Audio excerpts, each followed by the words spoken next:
OTB AM. With Gillette, we don't just play the game, we change it.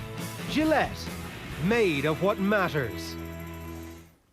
7:30, you're very welcome along to OTB AM. We've got a packed show coming your way between now and 10 o'clock this morning. Transfer insider Christian Falk will be with us for a second run through what's going on the continent, what is happening with Thiago Alcantara, how are Timo Werner and Kai Havertz going to play for Chelsea together in that team, that star-studded team that Frank Lampard has put together. We're going to be chatting about Jadon Sancho, and any of your questions that you want to put to Christian Falk later, we'll get it his way at around 8:15. You can tweet us at Off The Ball. The big Irish sports story over the last 24 hours has been Sam Bennett getting back into green, but most importantly winning that stage yesterday in the Tour de France. We'll be getting a bit of insight into him later on. Stephen Barrett, who is a coach at the Tour de France, will be joining us to go through, I guess, Sam Bennett's own life and the importance of this win and how realistic it is that he can possibly win the points classification in 12 days' time in Paris. And of course, our Premier League insiders will be back on the line today. I'm talking about Nathan Murphy and I'm talking about Stephen Doyle. We are gazing into our Premier League crystal ball ahead of the new season. But first, last night, Eddie Gray looked ahead to Leeds United's return to the Premier League under Marcelo Bielsa. He also looked back on his playing career, the success under Don Revie, and his own management career with the club. John Giles has been a regular feature on, Irish television for decades, but on this show in particular every Thursday night for 20 years. And, we do get a little bit nostalgic from time to time and talk about the good old days when John was a player. And you come up all the time, your greatness and just how much he respected you as a player. You're still pretty close. You had a lot of good times together. Yeah, I still keep in touch with John, and the feeling's mutual with John. I joined the club in 1963. I first come down in 62 just to have a look at the place. I was very impressed with Don Revie, and that's why I signed for Leeds United instead of going to Glasgow Celtic. And John joined the club in 63 as well, came from Manchester United after he just won the FA Cup in Manchester United. And we had some great times together over the years. And the both of us were very fortunate, though. We played under a great manager, but we played with some great players as well, truly great players. That must have been a huge decision for you at a young age. I guess you're only 14, 15 at the time. You're Glasgow born and bred. Like Celtic are the big dogs at the time. They go on and they're on the verge of becoming European champions. To turn your back on that and to choose Leeds, that's the power of Don Revie right there. Well, it was solely down to Don that I decided to come to the club. I must be honest and say, though, the scout in Glasgow that first asked me to go down, a chap called John Barr, he ended up becoming chief scout with Leeds United, and he signed lots of terrific players for the club. You know, my brother Frank joined later on, and Joe Jordan and Gordon McQueen and, players like that. So John was a big influence as well because he was such a nice man. But obviously Don impressed me the most. I mean, I'd been to a few clubs, and when you go to football clubs, and you're a young kid, and I travelled down for Glasgow Central Station in Leeds, it's usually somebody like the chief scout that meets you or, somebody else for the club. But when I come down from Glasgow, Don met me himself and took me up to the hotel I was staying at and took me to my digs. And I got to the training ground the next day and I was with all the rest of the boys. It was Christmas 1962. And, I was waiting with the rest of the trialists to go out and have a kick around in a game. And Don came in and pulled me out for the crowd and told me I was training with him as a 14-year-old with the first team. Wow. So that was a good experience as well. I can't imagine Don Revie gave that treatment to everybody. You're 14 years of age. He must have known at that stage you were something special. I come down with, what you would call a big schoolboy reputation. But it doesn't stand you in any stead when you actually get in with professional players. You soon realise you've got to grow up quickly. If you're going to make the grade. And fortunately, you're on the ground staff. I was 15 till I was 17. You're supposed to be on the ground staff. Right. But Don took me off the ground staff when I just turned 16. So if I was 16, I was training with the first team all the time. So that was a big help. And as I said, John joined in 63 and the team were very, very successful. I got a bad thigh injury, though, when I was 16 and it hindered me for the rest of my career. and it held me back a lot. I think I would have achieved more than I did if it wasn't for the thigh injury I had when I was 16. I had about 5 operations on it, and when I was about 23, 24, they told me I'd have to pack the game in. But fortunately, I got over it and learned how to play with it over the years, and played till I was 36, like a lot of the Leeds United players at that time, because we were brought up, to work hard, to train hard, to enjoy the game, to enjoy playing the game. And that was all down to Don. So that's how it all started. Some great occasions as well. That must have been an unbelievable experience, though, as a 14-year-old, to be thrown straight in there. That was around the time, I guess, Bobby Collins had joined. It was when he pulled me out to train with the first team that day, because I'll never forget it. There was a lot of snow on the ground, and it was pretty icy. 1962 was a bad winter, and my first recollection of it is picking the ball up and nutmegging the late Jack Charlton, knocking it through his legs, and Jack booted me up in the air, and I was lying in the snow, and he looked down and says, "Don't do that to me again, you little." You can understand what Jack would say, So that was the first experience of it, but still enjoyable. Is that where Don Reevy came up with that line then, that if you were walking in snow, you wouldn't leave a footprint? Well, I've tried it many times. It's not worked. I do leave footprints in snow.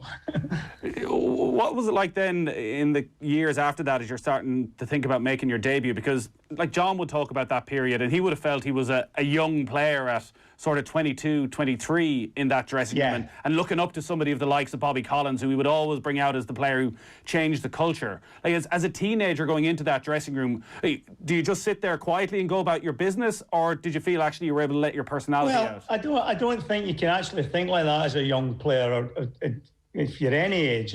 Because it's a tough game, football. There's so many players in the dressing room who want to be in the starting 11. So you got to have faith in your ability. Unfortunately enough, I had faith in my ability. I remember, I watched Bobby Collins see when Bobby was a great Celtic player. My dad used to take me to Celtic Park, and Bobby was one of the heroes, and obviously Bobby went to Everton. I remember, many years later, when I was established player, talking to John, and I says to John, you play for Manchester United, you won the FA Cup. Why did you come to Leeds United in 1963 when they're in the old second division, And John looked at me and he says, one of the reasons I came, Eddie, was because I knew Bobby Collins was there. So that's how important Bobby Collins was to the club. I think there's been many great players at the club over the years, obviously. But I don't think there's ever been a more important player walk through the gates of Ellen Road than Bobby Collins. Because I think Don seen that Bobby was somebody that could teach the players how to play the game properly. Bobby was only 5'3", but as people know, Bobby was very physical. He was a great player, a great technician, great passer of the ball, but a tremendous desire to win. Sometimes took it a little bit too far, like a few of the players in the early days, but that was the nature of the game then.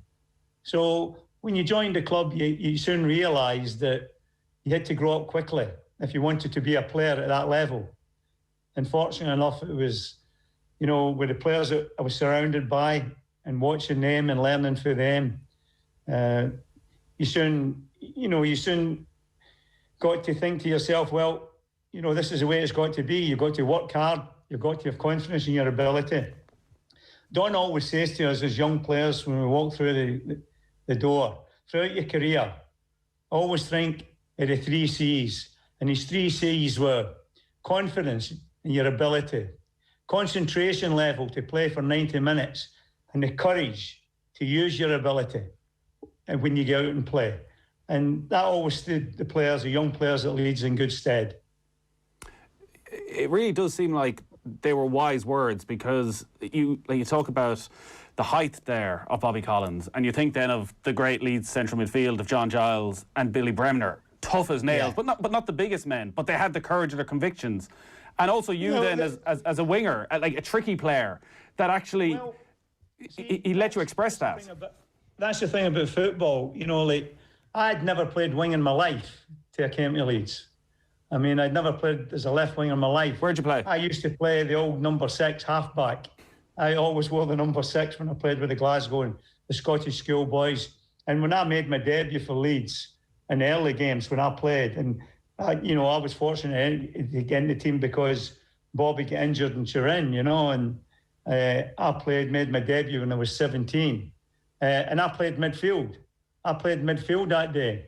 It was just that the reason I played outside left is that Don came to me one day and he says to me, Eddie, I'm looking at the makeup of the side to progress. Would you mind having a go outside left? He says, I've got, Bobby was still at the club, but Bobby was, he had a bad injury, and it was Johnny and Billy were the mainstays in the midfield area. And he says, would you have a go outside left? I think you'll find it'll not be a problem for you because you're quick, you can get by people. So that's how I became an outside left. All my life, and Johnny knows this, I was a frustrated midfield player. I wanted to play where Giles played. But, I played outside left, and that's how people remember me. But in the early days, as I said, I'd never went near the touchline when I was a young player. Up till I was about 18 when Don asked me to play outside left. Did you get kicked up and down the pitch? Well, you expected it in those days. I mean, the game was a bit different to it is now, And, years ago, like the first challenge was usually always free for defenders, and they let you know about it. And the game was a bit more difficult then, There's no challenging from behind now, and so you had to have your wits about you. And that's, I look at Bobby and Billy and Johnny. I mean, Johnny, by his own admission, when he went to Manchester United, he had to grow up quickly with the physical side of the game. Because as well as, being able to look after himself physically, like a lot of the Leeds players, like Billy, they were tremendous footballers, but they soon realised, and I think it all stemmed from the way Bobby played the game. If Bobby was playing the game, it was going to be a purely technical game, that would suit Bobby fine. But if it was going to be a real physically hard game, Bobby could match anybody. And I think Billy and Johnny took the mantle over from Bobby Collins. And I think John would tell you that. I mean, because he was a great role model, Bobby. As I said, at times he took it too far, but a lot of players did then. And that was just the nature of the game in the early 60s. Towards the late 60s, it changed a little bit.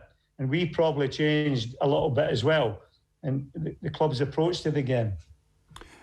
Talking about that midfield partnership then of Giles and Bremner, John said, I think it took 5 minutes for them to have a telepathic understanding that the second they were put together in the middle of midfield, it just clicked, that they both had a brilliant understanding of each other's games. Is that your memory of it? Yeah, because, see, the two of them were great players, but they were completely different in character and in how they approached the game. The two of them had tremendous talent. I mean, the two of them for midfield scored 115 goals each for the club.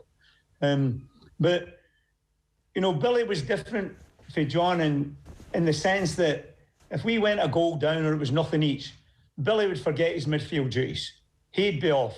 I'm going to get the equaliser. I'm going to get the winning goal. But the funny thing about Billy is 9 times out of 10 he did it. John was more astute. He was the player that would dictate the pace of the game, how we played. In a way, Johnny was more like Bobby than Billy was. Although the two of them were physically strong and mentally strong in their approach to the game, and great technicians, great passers of the ball, they were different in how they approached it. I mean, John would probably be the first to see where we could hurt teams, and Billy, and you look at Billy Bremner's record, I mean, Billy scoring goals in big games is just unbelievable. And that's why I think the two of them had this great understanding, because they understood the strengths and weaknesses of each other. And when I say weaknesses, there wasn't many weaknesses in the game at all, The two of them were probably the complete midfield players. I mean, you looked at the way they played, their approach to the game, And playing, and actually, and John would tell you as well, you know, the two players you're talking about, Billy and John, they played with great players as well. You know, they played with a lot of great players, and they would understand that what they brought to the team helped the other players, and what the other players brought to their game helped them as well. So it was a great team effort, but the two players were outstanding. I mean, probably, I don't think there's been a better midfield partnership in my time in the game that I've seen anyway. You know, but we had some great partnerships, you know, the two centre-backs, Charlton and Hunter. Not bad. I mean, yeah, but see, you know, like the two of them, they complemented each other as well. And you know, Norman had a reputation as being a hard man. But Norman Hunter was a great footballer. I mean, Norman started as a midfield player, you know, and Don put him to the back to play alongside Big Jack. And they two complemented each other. I mean, I think as a club player, I mean, I think Bobby Moore was a great international defender. But as a club player, I don't think I've seen anybody better than Norman, week in, week out. He was a tremendous player. And obviously, Paul Madeley was a great player with two full-backs, and Paul Reaney and Terry Cooper, Peter Lorimer, Mick Jones and Alan Clark. Yeah. You know, when you look at the lineup, it's not a bad lineup.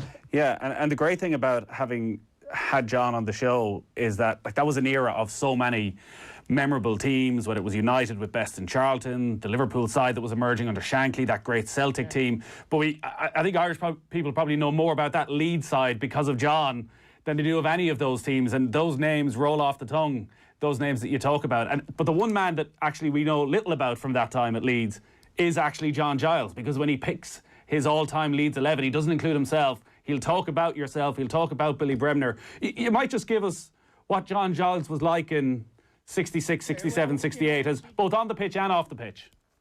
Different people have different opinions about the game, you know, and you know, when people say to me, who's the best player you played with, you know, and I'm splitting hairs, you know, I would come down in favour of John, you know. So John's been very modest when he says he wouldn't have been the best Leeds United 11. You know, I think all the players that I played with, I think that there's a good, more than half the team would come down in favour of John being the best player they played with. That's my opinion. What was it about his game that made him so good? Well, his knowledge of the game was tremendous. He had two great feet, a great passer of the ball, could score goals, could also get into great goal-scoring positions. I mean, when I played outside left and, you know, he would knock the ball to me, you know, but he would say to me before the game, don't forget, Eddie, I'm always just inside you, in the edge of that 18-yard box. You know, if you could buy somebody, you know, I'm always there. If somebody trying to cover the full-back, I'll always be available for you. Just his general knowledge of how to play the game, and his tremendous ability. I mean, John could do it all. He could win the ball. He could pass the ball. He could buy people in tight areas. You know, Billy had great feet round the ball, terrific feet, but John had probably the better range of passing, you know. But that's no belittling Billy in any way, because I don't think I've seen many players that did a better range of passing with both feet than Johnny. I mean, the only other player, the player that I think is the best British player I've ever seen is Bobby Charlton. You know, and Johnny's no far off that mark to me. Did he ever put in a bad tackle? Well, because he claims not to have. Admission. John says there's a couple of things he'd done in his career. He looks back and he wasn't very proud of it, you know. But that was how the game was then. I mean, you know, I think that, you know, I look back in it and I remember watching the 1965 FA Cup final between Leeds and Liverpool, and the aforementioned Bobby Collins went into a tackle with Jerry Byrne, you know, and Bobby went in rather high. In fact, he went in that high, he broke Jerry Byrne's collarbone. you know. So, that, you know, the game was a bit like that then. Yeah. You used to have to look out for yourself. And John put in a few tackles that some people nowadays would look at and say that was a bad challenge. But most of the players that played in the midfield area then were like that. It was a bit like live by the sword, die by the sword. You know. It was a team of huge character and of so many great stories, a lot of success, league titles, European success. But a large part of the story as well is that there were so many near misses. That group were so close together for 10 years, finishing runner-up in the league 5 times. So many close misses where the fixture list went against you. FA Cup final, like the 1970 FA Cup final, one of the greatest FA Cup finals. Even still, people talk about it 50 years on. The bond that was there between that group, the experience ye endured together, it's clearly something that stuck with that group, even 50 years on. Yeah, I mean, there's no doubt about it. I mean, obviously, as you know, sadly, a few players have passed away in recent years. Billy left his, you know, very early age, Billy Bremner. But the players that are still around, we've still got a great bond together. And we played together for 10, 12 seasons. We probably should have won more than we did. We were good enough to have won more. I know that. But circumstances, you know, a lot of bad luck along the way. You can always make excuses in football. You know, it's what happens on the day that counts. But we should have won more trophies than we did. But at that particular time, there were a lot of good sides around. So it was never going to be easy. You know, we had great competition for down south. You know, the Arsenal were a very strong team then. In Manchester City in the late 60s, Manchester United. You know, there was a lot of strong teams. Everton were a terrific team as well. So there was a lot of challenges in front of teams then. But in Liverpool, as you know, you mentioned Liverpool. I mean, they were probably great rivals of ours in the early to late 60s. And, you know, with some tremendous games against them. But, you know, when you look at all the clubs for that era, you know, they'd names, nearly every club then, they'd names that roll off the tongue. You mentioned our side, and people still talk about the players I played with great affection, and rightly so. And, you know, people say to me, you know, what's the greatest moment of your career? And, you know, there was a lot of great moments, you know, from a team point of view, an individual point of view. But the greatest thing for me, being at the club under Don, was sitting in a dressing room before every game and looking at the players that were sitting alongside and thinking to myself, there's no way we can get beat today. At times you were going to get beat, but it was a great feeling to have that. And that stuck with us all the way through for the years we played together. It was a tremendous feeling to have because you knew you were playing with great players. Yeah, it is. It's a brilliant feeling, I'm sure. And as you say, something that stuck throughout your playing career, but even afterwards, because even in recent months, it's been such a tough time for that group with the passing of Norman Hunter, of Trevor Cherry, and of course of Big Jack as well, of Jack Charlton. It's John Giles was talking a lot over that time of that bond that you had, that being in that dressing room, looking each other in the eye and knowing you would do whatever it takes. That's something that never leaves. Well, that's right. I mean, I think that's why we're still friends to this day. I mean, John was talking to me not that long ago saying, Eddie, we'll need to get together again as a group, you know, like, and have a do, and, you know, because we're all getting older. You know, we met up, you know, a few months ago before the lockdown when, you know, all the players were, you know, we get the freedom of the city as a group down side, and that was great to see everybody then. But, you know, we'd probably fix something up as soon as we can to meet up together, the players that are remaining, because we always have great times together. We can always look back, and nostalgia is a great thing, and especially when you've played at the highest level. I mean, at one time we had about 14 players in our staff all together, all full international players, you know. So, you know, you were playing with a lot of good players, great players, and players that knew what to take, how to win games. I'll stand for Don in the early days, though. I mean, the manager's got to get great credit for that, the way he brought the players up. I think his foresight, and, you know, when he first took the job over, he realised he hadn't a lot of money to spent relatively little on bringing Bobby Collins to the club, bringing Johnny to the club.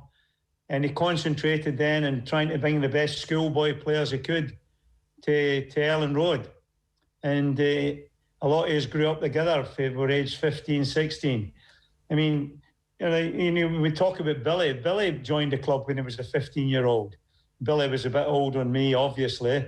But Billy played for the Scottish schoolboys and come down before Don's time. Yeah. And Billy was a Scottish schoolboy international player.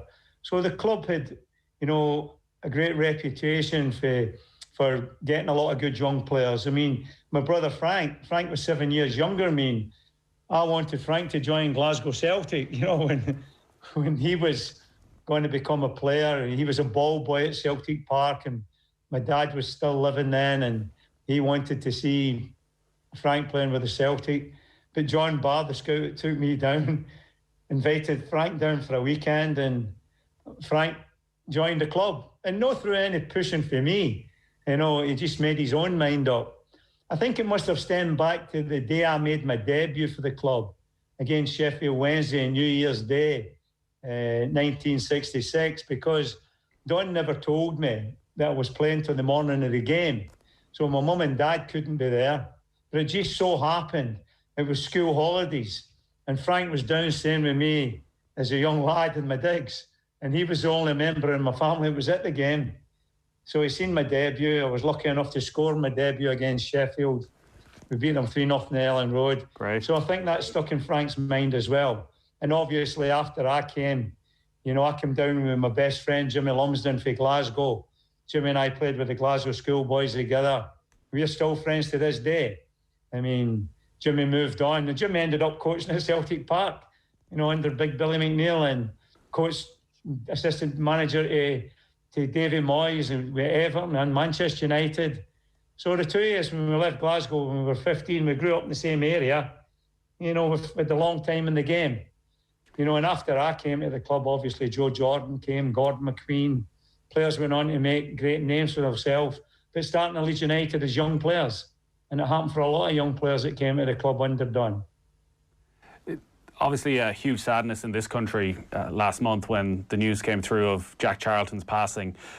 Himself and John Giles had maybe differing views on football, it seems. Did you ever find yourself in the middle of a Jack Charlton, John Giles footballing row? Regular. Nearly every week, especially on the pitch. Oh, yeah? See, well, you know, John always believed that he had been the man that people should be looking for when they got the ball. Because John was very clever at making himself space, and, you know, Jack would always tell me to get out the way. I can do what you can do, you know. But Big Jack was a great centre half, and for a period of time, you know, obviously we won the World Cup. For a period of time, I don't think there was a better centre half in the world than Jack Charlton. You know, and you look what he did for the Republic, you know, as a manager, the great esteem he's held in Ireland and in Leeds, obviously. Because Jack joined Leeds in the early 50s, you know, people forget that. Jack was a lot older than us. Well, definitely a lot older than I was, you know. Jack was about 10, 12 years older than me. So, you know, to grow up and play with somebody like that, and you look at, you know, that centre-back partnership with Charlton and Hunter, there wasn't a better one. You look at the midfield players, Brendan and Giles, you know, there wasn't any better than that. And right down the middle of the park, you know, our club were very strong. But, you know, like, it would be like, you know, everybody understood how each other played. I mean, if John went forward and got beyond me or got beyond the front two, Alan Clark and Mick Jones, what happened at times, he knew I would always tuck back in the middle of the park because it was just natural for me as well, to do that. You know, like, you know, and at times I would be allowed to wander, and if Johnny drifted out wide, I would move into the midfield area. We just had a great understanding as a unit, and none more so than, you know, the two midfield players, Billy and Johnny Giles. OTB a.m. on OTB Sports Radio, Ireland's first and only sports radio station. Off the ball. I think that's really on the outside of his limit. And he hoofed it. I mean, and it just made it. It was on the outside of his limit, but he didn't lose his technique. Off the ball. Weeknights from 7 and weekends from 1. This is OTB Sports Radio, live 24/7 on the OTB Sports app.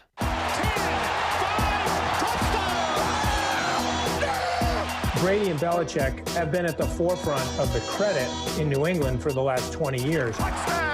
OTB's American Football Show, The Snap on OTB Sports Radio. Burrow very much thrown in the deep end. He seems to have the correct temperament. I've never been totally won over by his actual talent, to be honest. Keep updated with American football on OTB. Tune in to The Snap every Friday on OTB Sports Radio. OTB AM. With Gillette, we don't just play the game, we change it. Gillette, made of what matters.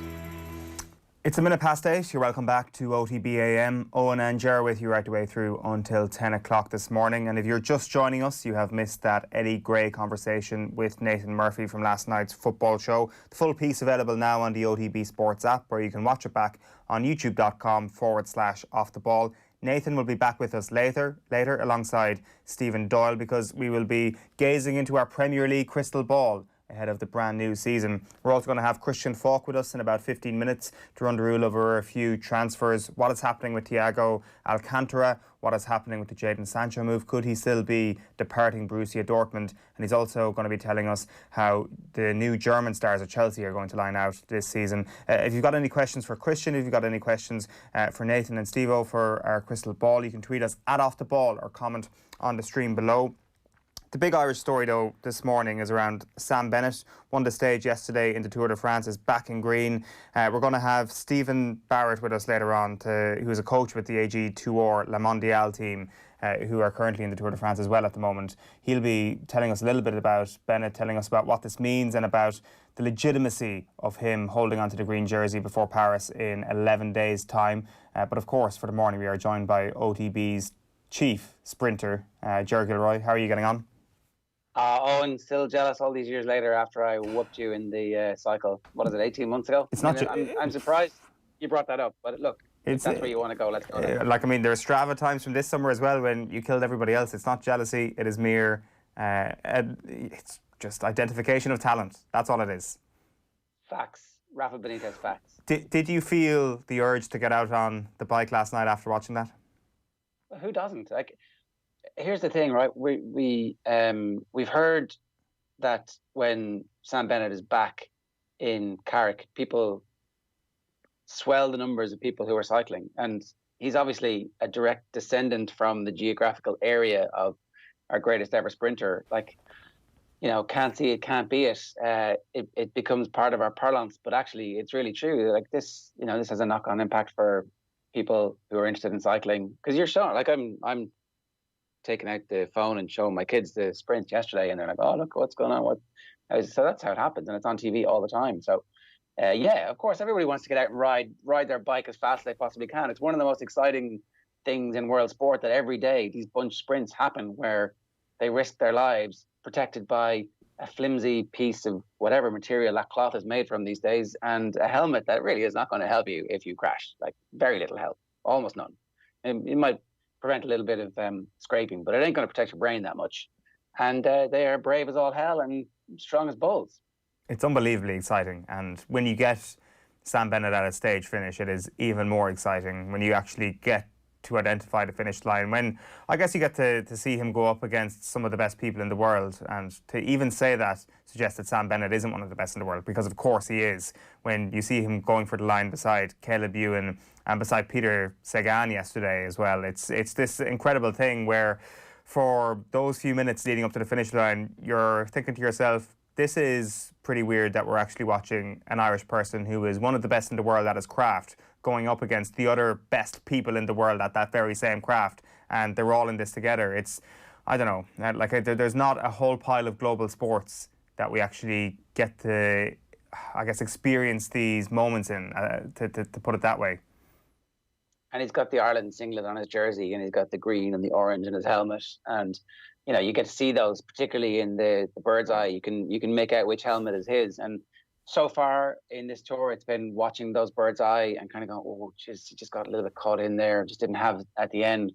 And I think, from the perspective of him and what happens after, like obviously the cycling world was completely aware of exactly who Sam Bennett was. He's won stages in the Vuelta, he's won stages in the Giro, and he's been thereabouts, obviously loads in the Tour de France. But the post-victory interview wasn't just being shared by Irish people, where he's in tears. Like it was an Oscar speech. They love me. They really love me.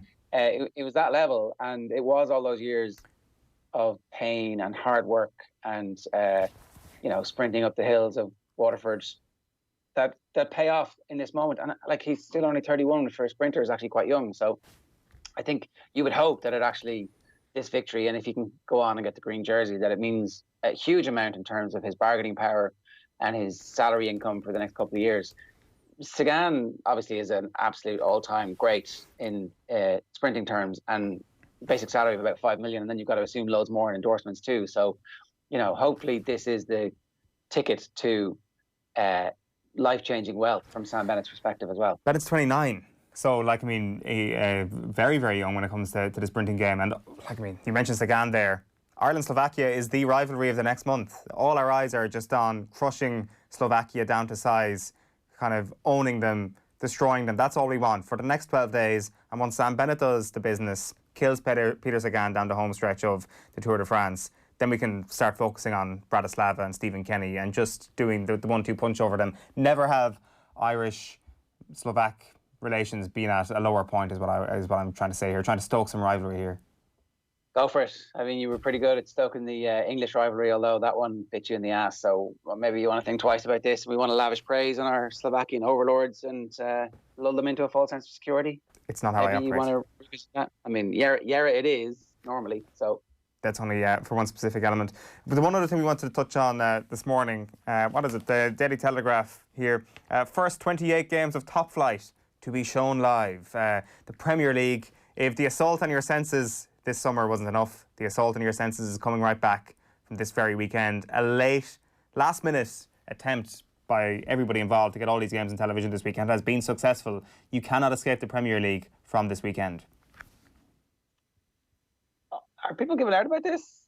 Is this like a bad thing now when you consider all the other stuff that's happening in the world, Britain going completely crazy politically, and their COVID figures exploding again, our COVID figures exploding again? We're going to have a lot of football for everybody to stay at home and watch and get online and be angry about. I mean, I think it's a masterstroke. I for one, definitely in this instance, welcome my new Premier League overlords, particularly for the next 3 months.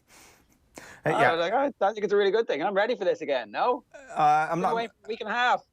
Not sure if ready is the right word, but absolutely having everything available cannot be a bad thing. Like it was. I definitely feel that the mid-table to lower table teams, they're the ones laughing at this situation. I mean, it's fantastic that they're, I guess, always on television. Everything is on television. The Saturday 3 o'clock games that nobody really tends to. Well, I guess this is actually more of a thing in the UK because we've obviously got Premier Sports here, and we were able to get games beamed into our homes on a Saturday afternoon anyway. But I don't know. I think for a league of this magnitude to have not had every game available just doesn't seem in keeping with the rest of the world. I think it's great and all that they're trying to encourage people to get out and watch lower division teams and all that at 3 o'clock on a Saturday afternoon.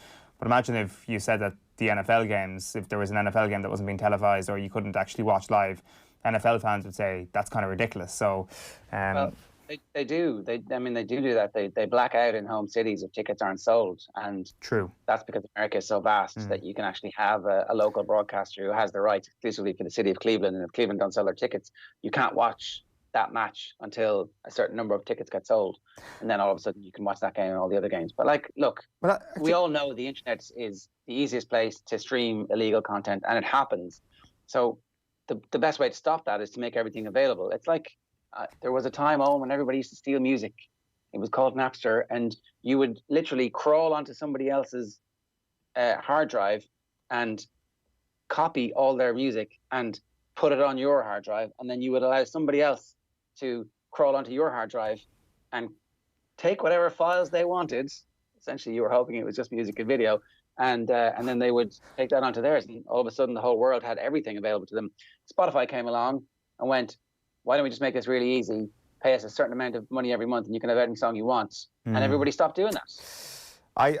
Well, my personal take on that is that is not the Napster era is not behind us fully. Well, first of all, for a person of my vintage, maybe LimeWire is what I definitely wouldn't have been using, or FrostWire. Definitely something that I wouldn't have used. Torrenting is definitely is another thing that I would be aware of. Definitely not something I've ever done. All you got to do is listen to what.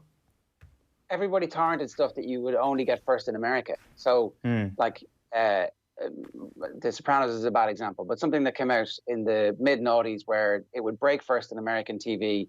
You had Mad Men. The last season of Mad Men, for example, it would air first on a Saturday evening, and then eventually on the Tuesday we would get it here. And it's like, well, no, I'm not going to wait. Why would I wait? I've already paid for it. I'm getting it anyway, legitimately in 2 days' time. So people were doing that, and then it was like, we're just going to put it on the next day. Game of Thrones, we're going to put it on at exactly the same time. They just learn from these things, and football is exactly the same. Yeah. Being able to buy whatever game you want whenever you want it is the next logical step, and it's going to go global. And all of a sudden, most of the piracy issues at that point will fall by the wayside, you would assume. But that's the thing, like you're talking about the specific games here. Like the multitude of platforms on which these games exist now is a little bit of an issue where people don't want to be forking out, I don't know, is it €110 a month potentially or something like that if you want to actually get everything, whereas the picking and choosing, if that was the system, it might actually be more useful. Just my thing on Spotify is that, is there not going to be a point where it's going to reach breaking point with how pissed off all the artists are? Like Spotify having, relatively speaking, a monopoly on all of this and the artists not getting as big a slice of the pie as possible. I think we could revert to the cowboy era of torrenting and LimeWire when it comes to music, potentially down the line, if there's a few more players who actually are worth their salt and aren't just like Jay-Z's Tidal or something like that. But anyway, that is a bit of a tangent this morning. Shane, Hannon, how are you getting on? Good morning, lads. That was a nostalgia trip there, talking about Napster and LimeWire. I was expecting you to start talking about your Bebo Top 16 there for a minute. Oh, that is very much up there. How big a decision was that for you in your life, actually picking and choosing between, friend number 10 to friend number 20? Those four people who wouldn't get into your top 16 probably wouldn't talk to you for a week in school. Yeah, it was quite controversial in school. The other half was usually fairly obvious. That was your best friend, but 15, 16, 17, 18 is where it got really, really controversial, and it kind of switched week on week, so that could cause a few arguments.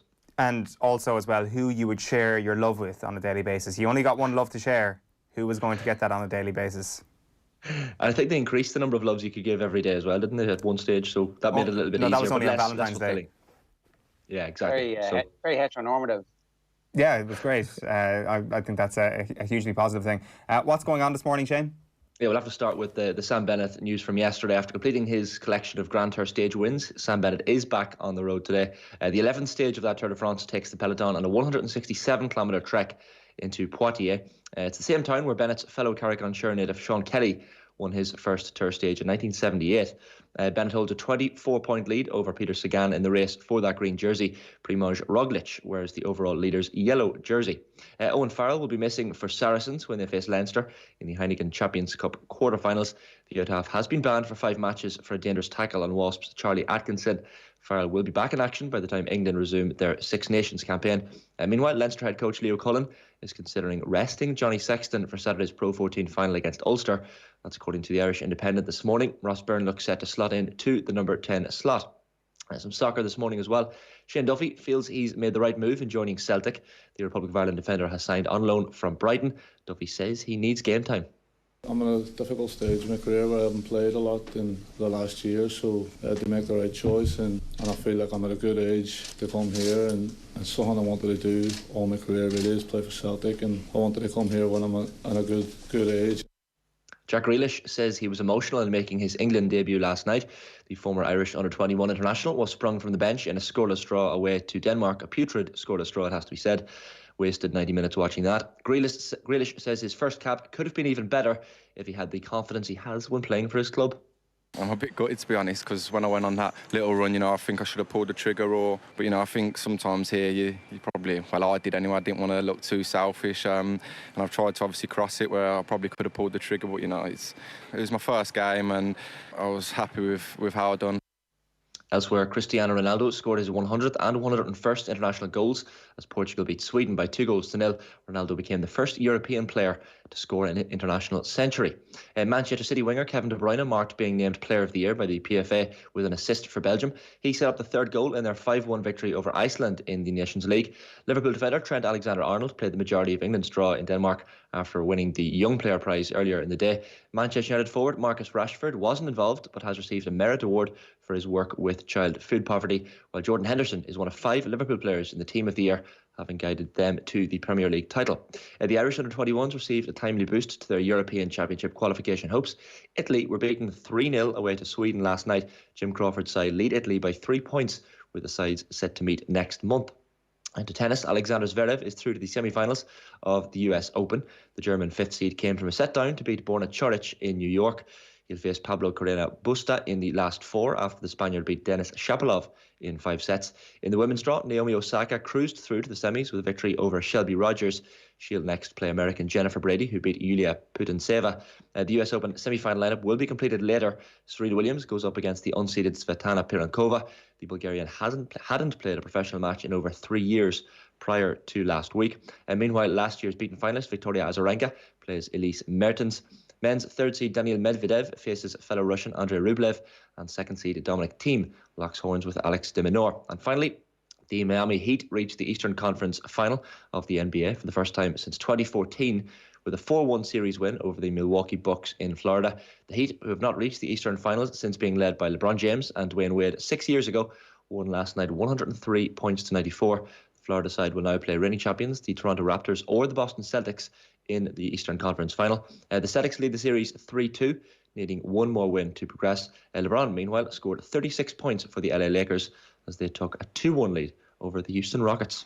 Thanks for that, Shane. Let's tell you what's coming up on OTB AM this morning. We're going to be joined by Christian Falk in just a moment, who is going to be going through some of the transfer stories coming out of Germany, where Thiago Alcantara is on the move, it seems, but where he's going to go is still a bit of a mystery. Stephen Barrett will be talking to us about Sam Bennett later on and his great stage win yesterday in the Tour de France. The sports page is coming your way at 10 to 9. And then the Premier League Crystal Ball with Nathan Murphy and Stephen Doyle coming up at 9:15 this morning. Right, OTB Sports in partnership with Cadbury FC have kicked off a brand new series of in-depth chats with some of the biggest names in football. The second episode sees Ian Wright and Sol Campbell sit down for an in-depth chat, which will be brought to you on OTB social channels and OTB Sports Radio on Thursday the 17th of September. Check out cadburyfc.com for updates on promotions and giveaways. We are going to get to Christian Falk in just a moment, Ger. This is the pieces around Europe are now in a situation where we thought Thiago Alcantara would be posing beside the Liverpool jersey maybe a month ago at this point, but it still hasn't happened, and it still means that we're in a situation where Liverpool fans are in limbo about whether or not this guy is going to come to the club. Yeah, what's going on here? Why have Liverpool, who are obviously so well performing when it comes to the finances of the club, we're continuously told they're very well run, why has this deal not actually happened just yet? Particularly when you think that this is a player that they want and they need and they can afford, at least that's what we're told. Why are they not able to pull the trigger on the transfers that they want? It's a good question. Like, the pandemic obviously has to be a part of this. This can't be a normal summer for Liverpool. Was the Timo Werner situation instructive, I wonder, the Thiago situation, where they couldn't actually stump up enough cash for Werner, got pretty easily outpriced by Chelsea? I'm not sure. We'll actually put this question straight away to Christian Falk, who's with us on the line. Christian, how are you getting on? Hey, hello. I'm fine, thank you. You're very welcome back to the show. So, last time we had you on, we were chatting about Thiago Alcantara. It seemed that Liverpool were in pole position to get him. It almost seemed like a bit of a foregone conclusion that he would be joining Liverpool prior to the Champions League final. What has happened since then? No, not much, I think. At the moment, everybody's waiting. There was a contact between the clubs, but the concrete offer is not here. I think that's why there was a little confusing press conference of Thiago in Spain where he said, I didn't say that I want to leave.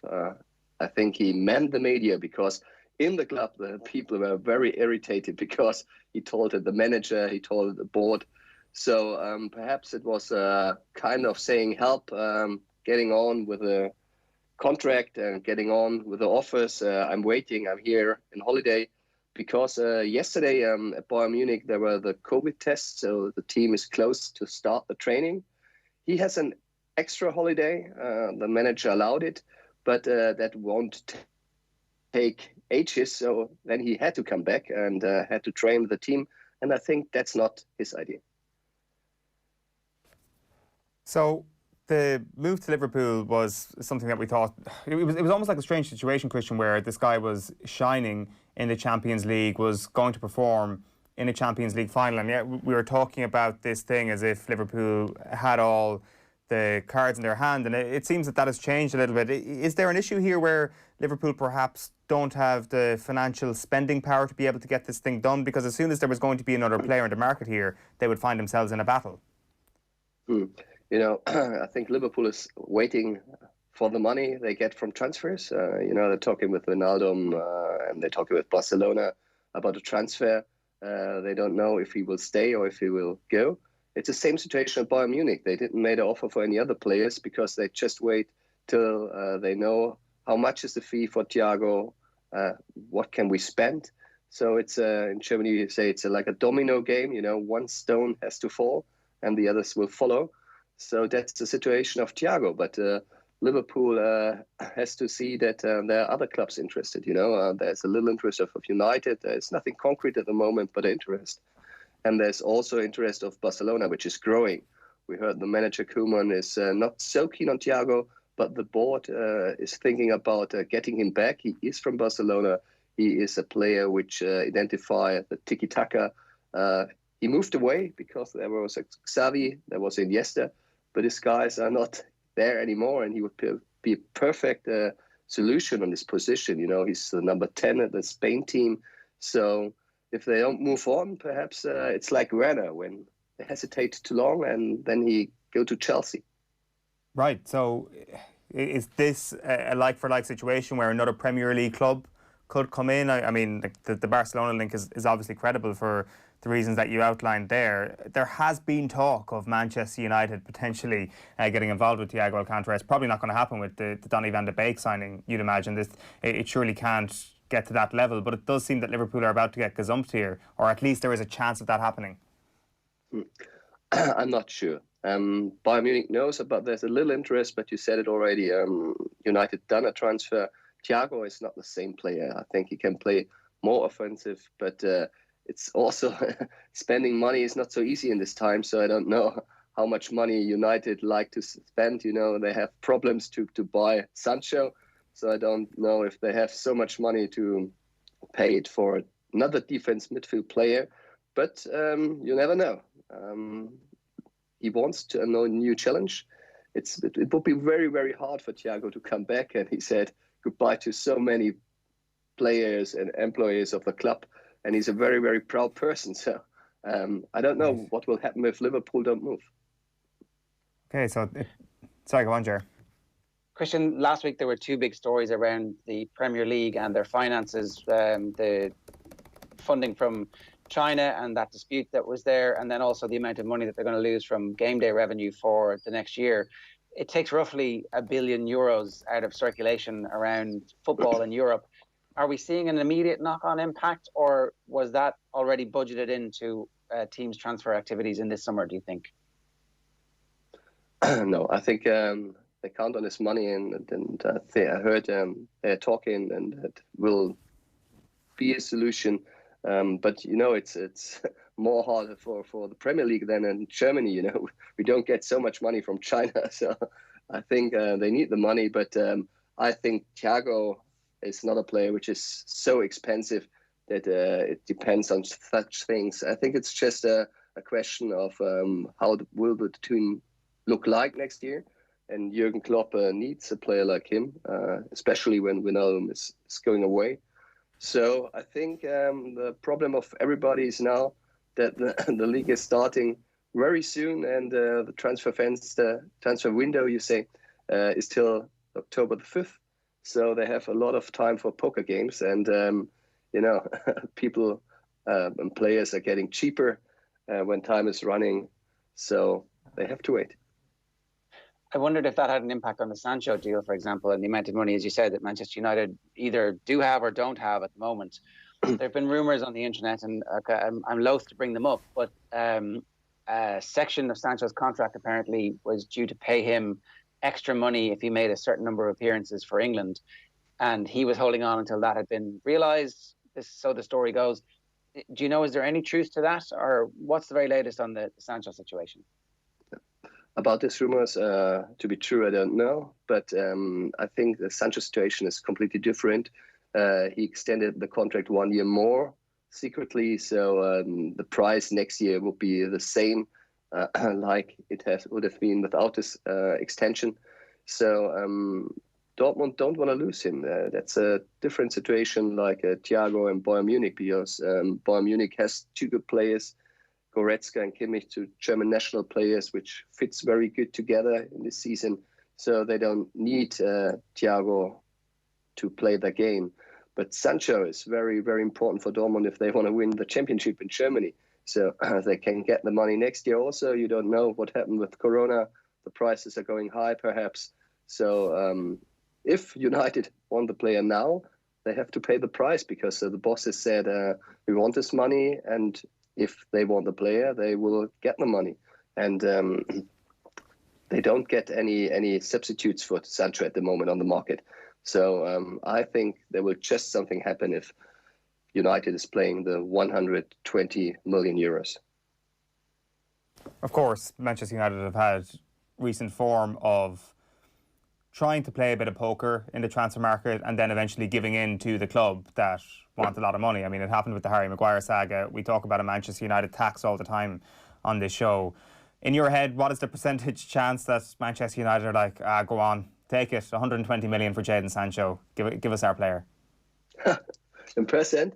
Okay. I heard, and my colleague Fabrizio Romano, which is also very close to the deal, still hearing that there is just a little chance, because United is don't giving up. But I heard from Dortmund that they don't expect anything at the moment. So if I have to say it in percent, I say 25.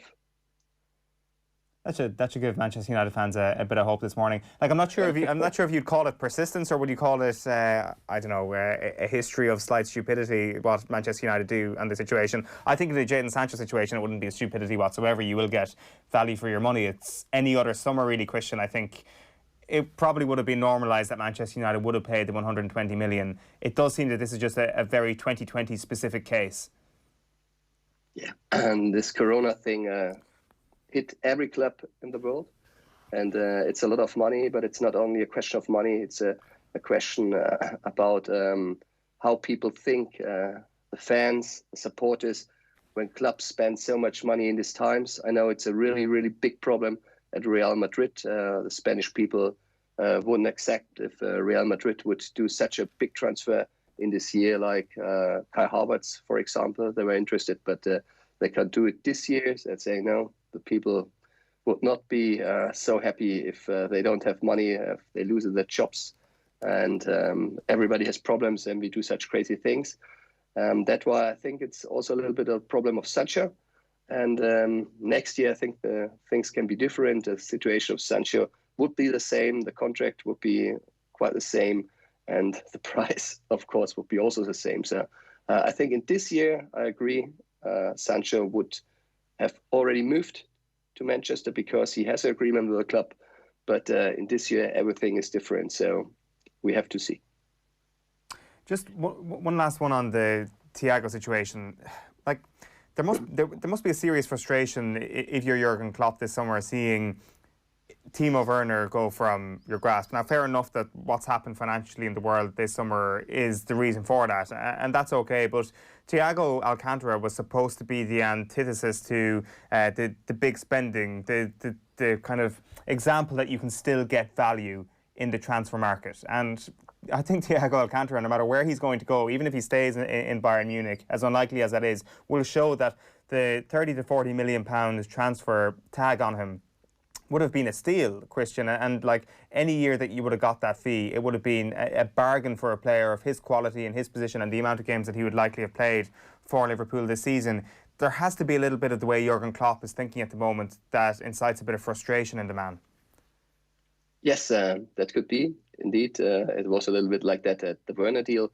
But you don't have to forget Jurgen Klopp is a German, and the clubs before were German clubs, and our managers know that there's the philosophy just to spend the money you have earned, and he knows it from Dortmund, he knows it from Mainz, so he's used to it. But I'm sure he would really be keen on Thiago, and he would be very happy if he get him, and he would he would really be a little bit frustrated if they don't get him, because he's the puzzle he needs in his team now, and also to give the team a new impact for the big challenges in the Champions League.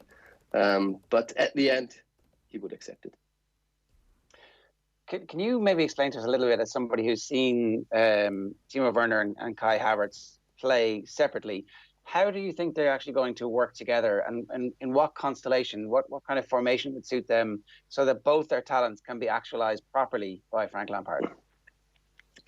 Yeah, Havertz is a player which can play everything in the midfield, but he will be at the central, so he can go, and that's one of his big qualities, directly in the box and making goals.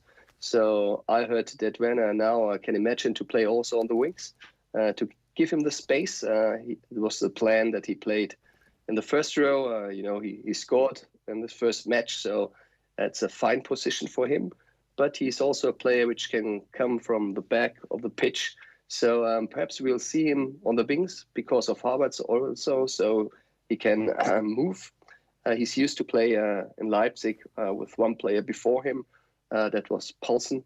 So you have now many solutions on the pitch, and this is always dangerous for other clubs, because you can't know what they do next, and I think this is a great opportunity for Lampard.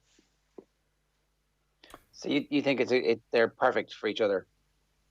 Yeah, sure. You see when they train together in the national team, Havertz is a player who gives the last ball for strikers, and this is exactly what Werner needs. He had it at Liverpool with Leipzig, when there were players with give him this ball, because he's very fast, and this is the best solution, because Havertz know how he's playing from the national team and give him this balls he needs, and I think you have a lot of fun in the Premier League with the new Germans, and Rüdiger is also there, so we have a great look on this game. Yeah, it's the German takeover of the Premier League. It took a while, but it's finally happened. Yeah, I think there's also a solution about the things happened, because the Germans don't have the money to buy always the big stars from other leagues, so we have to educate our players ourselves. And now see they're very young. Now there's a new generation there which had this education in our league. Our clubs always play Champions League, so they have a high level to train the challenges. And you see also Bayern Munich was winning the treble with many German players. So I think this is a thing which also happened because of that. And I think now Chelsea has this advantage that they get this player, because I don't think that Havertz would have moved to Chelsea if there wasn't no Corona. He had other ideas in his head about Barcelona or Real Madrid, but I think it's very good for him, because at this team he can make the next step. I think it wouldn't be so good for him to go directly to such a club like Barca and Real Madrid, where perhaps he would sit on the bench. Now he is the player who has to show it on the pitch. Everybody's looking on him because of this very high amount of money. So he has a little pressure, and that was not the situation in Leverkusen before. And I think there the people show if they're as good as their talent. We've seen so many players struggle to settle into the Premier League, and I wonder how much of that was the pressure of the crowds. I wonder, is no crowds actually the perfect environment for somebody to settle in, because there isn't somebody booing or gasping if they make a mistake or getting on them very early on. It's like, okay, actually, it's just the noise of his teammates, and you would hope at least they'll be a bit more accepting. I think, Havertz is very cool in his head. In his head, he's a little bit like Toni Kroos. You don't think that he sees anything around him, just his players, just the ball. So sometimes his, his body language seems to be a little bit not so emotional, but that's also his big advantage, because he don't care. He plays his style every time. So it's very, very good for him now to see that in Premier League, but I think it doesn't make anything with this game. Werner is a little bit different. I think when he would have moved 1 or 2 years ago to Premier League, I think it would be too early for him. He's a little bit sensible. He worked on that also with professional coaches. I think now he's in the mood and to do it also in Premier League. And I think this is a good time for both to do that at Chelsea. Christian, just one last question for me, just on this transfer window as a whole. I think it sort of represents a growing trend in recent years where the transfer window is like this mini-season in itself, where there is at points an even greater interest in football than there is at points during the actual football season. As a reporter, as somebody who has a lot of scoops and a lot of inside information, like I see your Twitter mentions, I'm sure you're bombarded with people saying, what about my club? What about this player? Tell me about this player. Do you have any information on this? A, are you seeing way more interest in transfers as the years have gone by? And B, does it kind of get annoying after a little while getting bombarded with all those requests? No, that's always good fun. This transfer window was a little bit different because I already said at the beginning, I don't think there will be so much movement in this transfer window. There will only be a few big transfers like we saw it. We saw Havertz, we saw Werner. I think it's that Germans transfers is just showing that Germans just still are sellers clubs, the most of them. We can't hold the players if there's a lot of money in the game.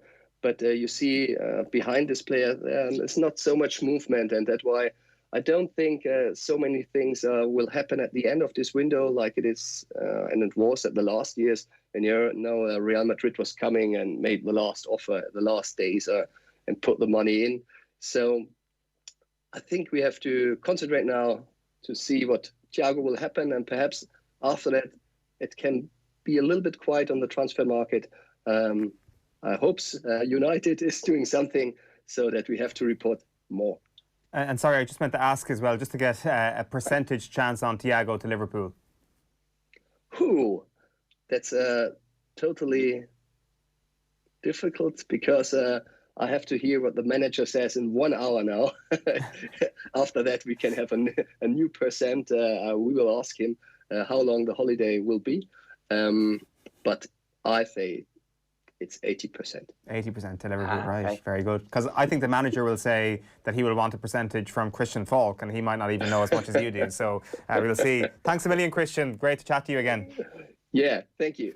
All right, great stuff there. Christian Falk, a German transfer insider. OTB AM is live in association with Gillette. Good morning. Start with Gillette, giving you the confidence to tackle the day ahead. We are turning our attention to the Tour de France next and Sam Bennett. And we had a very special guest reporter on the ground to witness his tour win. Ronan O'Gara joined last night's show. How are you, Nathan? How are you keeping? Still buzzing. What a day. You were there. Amazing. You saw it all happen. How good was it? It was fantastic. I'm not obviously that into cycling, but I've obviously grew up on the era of Sean Kelly and Stephen Roach, and I think maybe when you leave Ireland you become even prouder if that's possible, and today was amazing. The route literally passed by our house. We were on the wall, had the Irish flag around the neck, and goose pimples, unbelievable. So yeah, they flew by. You don't really realise is that is kind of massive whelming feeling. Then back to the TV, and what a finish. Yeah, what a finish, and what a day for Sam Bennett. Did he give you the nod of respect as he was flying by the house? I had a lot of Frenchies around me and I was dying to drive it home, Sam, but I didn't comment. I was amazed basically at I suppose the ease with which they just cycle by. I thought there would be people struggling and stuff, but no, it wasn't evident to me anyway. Yeah, Sam Bennett said yesterday that he almost forgot to put the head down at the line, but he heard Drive It On Son at some point near La Rochelle yesterday, so I'm sure that was as good as. We are joined now by Stephen Barrett, coach and sports scientist with the AG2R La Mondiale team. Stephen, you're very welcome to the show. How are you getting on? Good on. Thanks very much for having me. It's good. Good to be on. So you obviously know Sam quite well. How much was yesterday an ambition for him for, I guess, the last couple of years, even when he wasn't riding in the Tour? I mean, for any cyclist, especially sprint cyclists, something like Sam, the ultimate goal is to win a stage Tour de France. That's what it is. And you can go and do the Giro d'Italia, Vuelta a España, you can win some one-day races, but to be at the pinnacle of your sport is the Tour de France. And that's where you're gauged on in terms of when people look back over how successful your career was, how many stages of the Tour de France have you won. So in terms of his overall ambitions, that was, I'd say, number one since he was a small kid growing up in Carrick. Because it was as emotional a post-race interview as you're ever likely to see. It is one of those moments that does, as Ger was saying earlier on, it kind of transcends the cycling community that are watching the race every day. It suddenly becomes a very wide Irish thing yesterday where everybody is suddenly overjoyed for this guy, even though they might not have watched him over the last couple of years, even though they might not have watched him claim green last week even. This is a really huge moment for Sam in terms of the Irish public consciousness, I feel. I mean, for sure. I mean, I think anybody who watched the interview after the stage yesterday, we kind of broke down those barriers of these professional athletes being some sort of these kind of robotic-like figures, and you just saw the emotion that just it kind of started to flood out of them, and it was so nice to see because we've all been accustomed to post-game, post-race interviews, and they're quite choreographed. But with Sam, that was Sam. He was a guy who's put in so much work the last few years, and his last time in the Tour de France in 2016, it didn't go so good. He had to drag himself around France for 3 weeks. So the level of emotion once you cross that finish line and he realizes he's won, it's almost too much to handle, and he just broke down. It was so nice to see that, okay, this guy is this means so much to him and the work he's put into it. Yeah, we were talking about this on the show last week. Actually, that 2016 Tour is remarkable, really. What I almost find even on a par with that is kind of what's happened the last couple of years, where this guy has clearly been good enough to race at this specific level, but never really got the opportunity as a teammate of Peter Sagan. As somebody who works in the Tour de France every year, works with professional cyclists, did you kind of think to yourself this move just had to happen for Sam? He had to get out of Sagan's shadow and he had to almost leave Bora? It's true. I mean, I remember I spoke to Sam last year in the Tour, or just before the Tour, where he was with Bora. And when you're in a team like Bora and you've got Peter Sagan, I mean, look, it is what it is. Peter Sagan is box office. He is the Neymar. He's the Ronaldo of cycling. Everybody wants to, interview him. Everyone wants to be with him. So, and Peter Sagan and Sam have the same attributes. So for Bora, you've got 8 guys in the Tour de France, and their objective every year is for Sagan. And for Sam to come in, it just wasn't going to work. And even with Bora the last few years, they had different sprinters, Pascal Ackermann, and Sam was like, okay, Sam, you can go and do the Vuelta a España. Now, the Vuelta a España is a big, big race, but for Sam, the pinnacle is the Tour. And I mean, Sam has been in that team since 2015. I think Sagan joined in 2017. So, I mean, and Sagan has pretty much won the green jersey every year since. So for Sam to make that big step across to the Kony Quick Step, which is a big, big team with big, big ambitions. They have Julian Alaphilippe in the team, who's a yellow jersey contender. And not only to make the step across, but then to show his level of form to be selected for the Tour de France also is a big thing. So for him, his career, I mean, it was a perfect move, and it's a perfect team that he can go and show his ability, really, which is something that he wasn't able to do the last few years. And this is the key thing to underline, I think, from yesterday. You're talking about Peter Sagan being the Ronaldo or the Neymar of cycling. Sam Bennett is as good as him. Maybe Sagan is slightly better, but at this specific point, of course Sagan's career will be a more illustrious thing, but at this specific point, we are looking at Sam Bennett going toe-to-toe with the Ronaldo/Neymar of cycling and winning. 100%. And this is something that I think it's nice for people to realise that. I think yesterday was a prime example. Okay, it was a super stressful day, but in the final, in the sprint, it was a drag race. And it was Sagan versus Sam versus Caleb, who were arguably the 3 fastest guys in the world the last few years. And Sam won heads up. And he won actually, I won't say easy, but from a sprinter's point of view, he won pretty easy. And the fact Sam is going to come out of the shadow of Sagan, in the last few years, and he's raised his game against once more. This is not okay. Some of the guys are missing. Like, these are the fastest guys in the world are at that race yesterday. And like I said, Sam is, and even go back to the stage 1, it looks like Sam is probably the fastest guy in the world at the moment in terms of sprinting, which is awesome to see from an Irish point of view. Stephen, looking up his birthday to see what stage of his career he's at. So he's going to be 30 in October, according to Wikipedia. And that's like a great age for a sprinter, right? You can continue to be at this level for 3 or 4 more seasons. And this is the bit where his crossover appeal, his post-race interview, surely is very attractive to sponsors and to teams for next season and for beyond. So this is a life-changing moment for him. Oh, for sure. And that's the thing with cycling and with sport in general. It's a short-term gig. Once you're in the game, you're maybe at the top level for 3, 4, 5 years. And to make this, I think, like you alluded to beforehand, financially very good for him, because it's, the career doesn't last forever. At his age now, he's 30 next month. Between the ages of 26 to 32, 33, that's when you're at your absolute prime. That's when you've got all the attributes. You've had years and years and years of racing. You've got the experience. He could be at his game, top of the game for the next 3, 4, 5 years if he wanted to be. So it is like you said, it certainly is a noted upward trajectory in his career for the next few years, which is great. Look, people are going to know a bit about your background, but you've worked with the Waterford Hurlers in the past, and you've kind of seen team sports like this. But I guess you'll also know the benefit of winning something specific, which was clearly a burden on him in some ways, because the emotion wasn't there. We didn't see the emotion last week when he won the green jersey. I'm sure it was fairly emotional for him to get to that point, but it seemed like yesterday is some kind of big release, which again, it's just a confidence booster. It's great to get into green, and that's fine, but this seemed to be a holy grail for him. And we all know that once you're free in sport, and once you're in the zone and you have confidence and you've got all those things that are the intangibles, then who knows what's going to happen next over the next couple of weeks.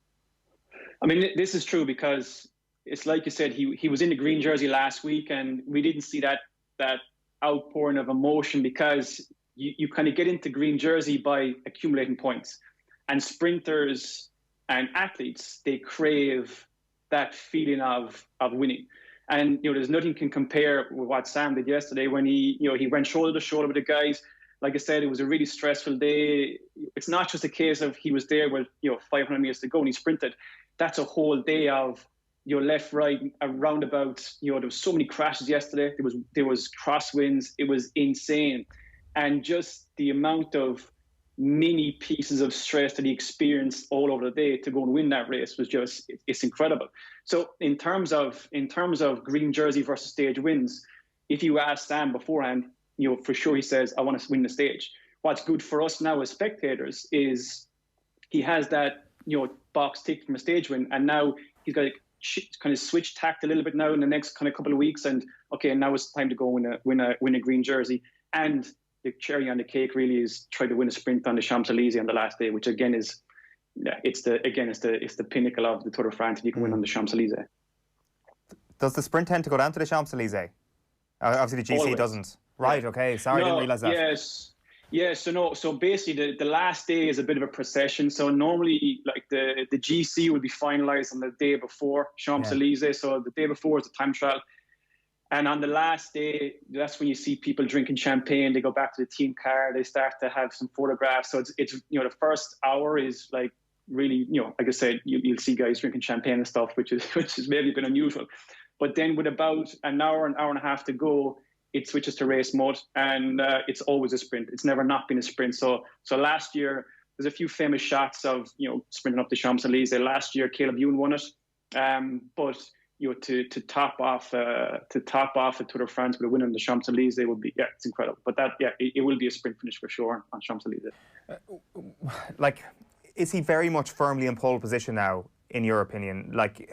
Obviously, as you say, from a neutral standpoint, it's great that Sagan is chasing, I'd imagine, because I'd imagine most people would still favour him. But what do you think? It's an interesting one. He has the jersey, so he is in pole. He's in pole position to hold it. But his mentality has to change now, because in the past you win a stage, and sprinters' mentality when they go to the Alps, which is what they do. After today they go to they have a sprint stage today, but after today they go into the big mountain of the Alps. And sprinters usually survival mode. They'll go in, they'll go as easy as they can to get through the days that they just don't like. For Sam, he now needs to go into green jersey mode. And what Sagan is very, very good at doing, Sagan is very good at infiltrating breakaways on these medium mountain, high mountain days. And every day on the mountains, there's like an intermediate sprint. Which is worth 20 points. I mean, Sam's only 24, 25 points ahead of Sagan. So what Sam will do, he'll have to mark Sagan, he'll have to mark Matteo Trentin. And if those guys are being active and want to go on a breakaway on one of the mountain days, which is something that Sam would never do, he has to follow and he has to mark. And now, one thing that's good for Sam is that he's got a very, very strong team. He's got, like I said, Michael Morkov, who was the guy in front of him yesterday till 200 to go. He's a multiple world track champion. Bob Jungels, Julian Alaphilippe. So those guys will also assist Sam in making sure that Sagan doesn't get in a breakaway too easy. They'll make him work for it. So it's Sam's now, instead of being survival mode in the Alps, it's now green jersey mode. But he for sure has a big shout to take it all the way to Paris. For people wondering, you're back in Ireland at the moment. Because your wife is expecting you. You were over in France for the start of this year's tour, I think, Stephen. So I guess you got to get a little bit of a sample of what things are like over there at the moment. It's such a massive event. It is all about the supporters. Of course, there are still some fans at the stages. Does it feel like a very alien event this year, the Tour de France? I mean, it does a little bit. I mean, I was also there last year in Brussels, so I had a good comparison with it. And I mean, the Tour de France is the ultimate circus. It's crazy. It's insane. The amount of media and fans, which is cool. It's incredible. I mean, this year, obviously, it's a big difference. Every team have very, very strict protocols in place in how it's managed. I know in Nice last week, your fans normally would be surrounding the bus, but fans were kept away from buses. Like, for the riders' point of view, they're very much as a job to do, so they don't really get affected by the lack of people at the start and at the finish. But what's going to be interesting really is in the next kind of week when we go to the Alps, how we saw it already on the Parasud in the Pyrenees the last few days, the fans on the side of the road, which is great to see. And that's what we see on the TV Tour de France. We see these fans, and they just open up and they kind of show the road, and the riders go through with this kind of just screen of fans. Again, with the whole issue, we actually had a staff member test positive for coronavirus yesterday, and they were sent home along with a staff member from Ineos. Right. The rules state that if you've got two people in your team who test positive for coronavirus, the team is kicked out of the race. So every team is very, very vigilant in who they have in terms of interactions with, and that's the issue now we have with fans on the side of the road, being too close to riders, shouting, coughing, whatever it is. So it's something that the UCI are trying to curtail and make sure there's barriers, people wear masks and whatnot. But it's different, but it's Tour de France, so guys get on with it, Yeah, it's fascinating, and I guess if you have one test, then it's kind of one of two strikes essentially, and that's another tightrope that needs to be walked. Just for people who aren't aware of your backstory, Stephen, I mean, Ger mentioned your hurling background, or at least working with the Waterford senior hurlers. You were with Derek McGrath, I think, or at least with the Waterford senior hurlers for 5 years. So how does one go from coaching Austin Gleeson and working with Austin Gleeson to working with Romain Bardet to win the yellow jersey? It's a good question. I'm still asking myself how that even happened. But I'm from Cork. I've been living in Waterford since 2014, and was involved with Derek from his second year all the way through to his last year, which was great. My background is GA. as for how I transitioned across to cycling was I had a bit of a background racing in triathlon and in cycling, and I worked with the now infamous maybe Aqua Blue Sport team as well as a performance director. And we had some success there, and cycling is a small world. So I got contacted by the general manager of Azure Desert in 2 years ago. Asked me would I come on board as a coach, and I was kind of like, the French team, they don't speak English, they speak no English. But it was funny. It was listening to guys like Ron Nagara and stuff, and those rugby guys who go to France and they make a career for themselves in La Rochelle or Grenoble or wherever it is. And I said, okay, it's a bit of an experience, a bit of a challenge. And I've been there now 2 years. I've just signed a new contract to stay there for another 3 years. So it's a cool opportunity for me. And like I said, we're having some success. Roman is obviously sitting in fourth place in the GC, which is what it is for us. There's a French guy not won a Tour de France in so many years. We had a stage win with Nance Peters at the weekend, which was incredible for the team. But when you listen to somebody like Ron Nagara and how he's integrated into the French lifestyle, again, my wife, we moved to Nice last year, and it's I said I can come back and work in GA again at some time, but I'm going to live the French lifestyle as long as I can. Yeah, it sounds slightly more attractive, like as attractive as Derek McGrath's backroom team does sound. Living and working in Nice sounds pretty good. How quickly do you need to, I guess, given you don't have the language immediately, how hard is that for you to actually, I guess, ingrain yourself within the team? Because it's a very information-based role that you have. Communication is very, very important.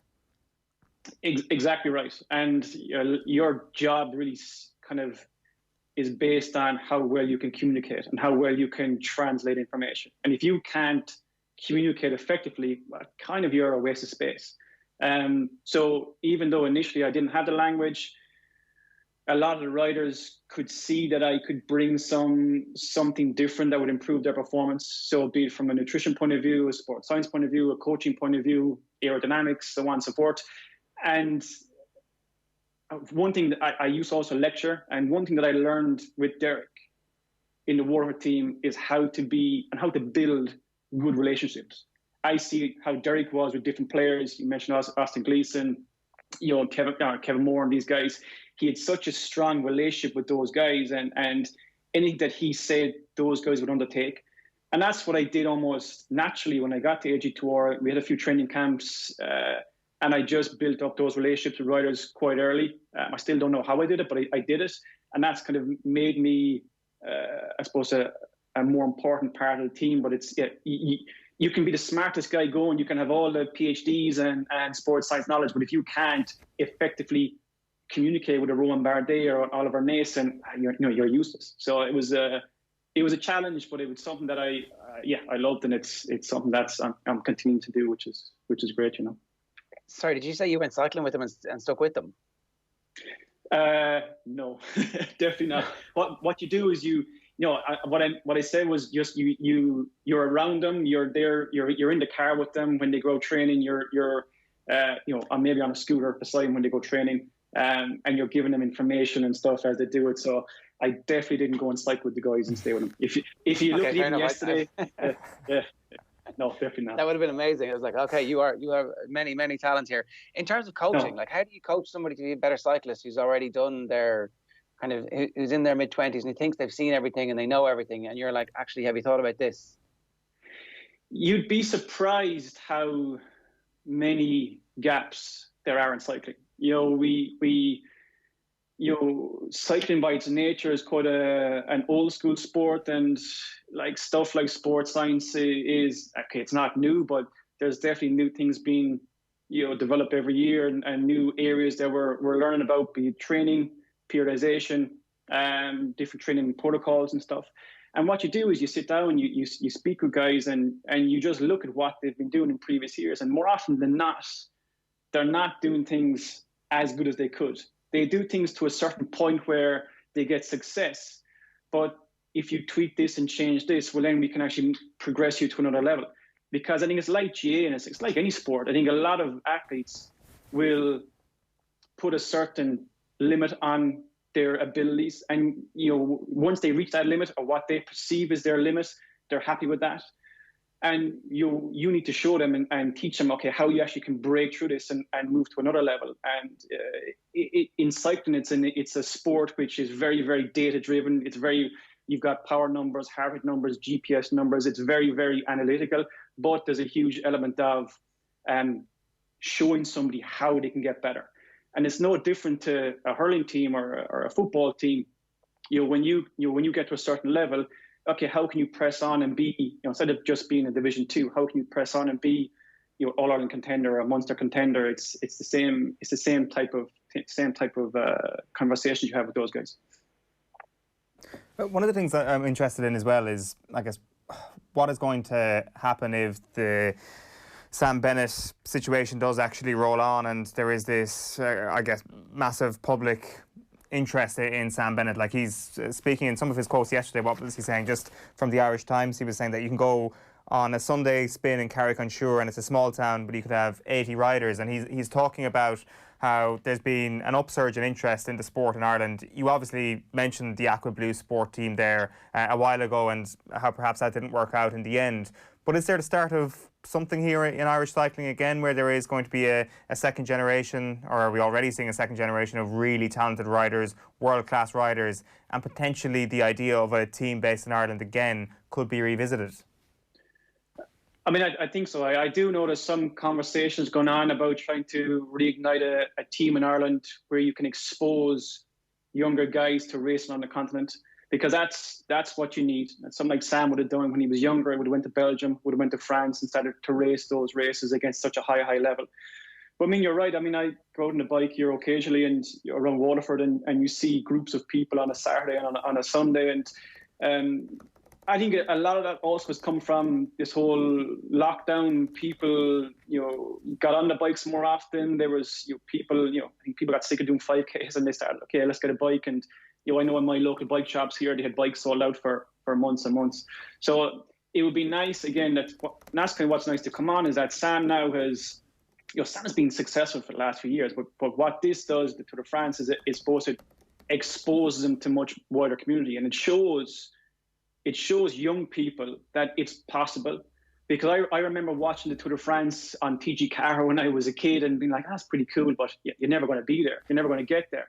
And here I am, 10 years later, working there. And Sam was the same. I remember racing Sam down in Currow in County Kerry when he was a 16-year-old.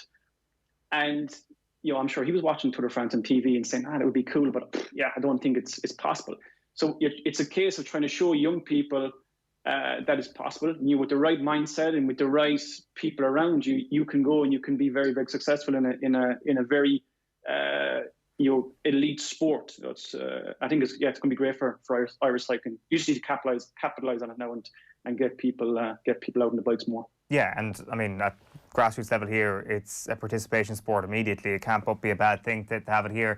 I'm really interested as well in when you come into the sport of cycling and your work, I guess, looking at conditioning of cyclists within the Tour de France. It's obviously a sport that has had and probably still has its issues with doping. And obviously you are of the age, and I'm sure Sam Bennett is of the age, where you're growing up watching these races, and Lance Armstrong is a dominant cyclist in the Tour de France. It's impossible to move away from this. How big a concern was that for you before you come into the sport, and how big a concern is it for you right now while still working in the sport? Yeah, it's an interesting topic, and it's something I don't shy away from when people ask me, even though it probably is the most asked question that I get. But it's something that if we want to move away from that, we got to discuss it. So it's simple. Yeah, like Sam, I was one of those kids who was on, watching TV, and you watch Lance Armstrong, you watch Jan Ullrich, and you're like, this is incredible. And it does have that historical connection with doping.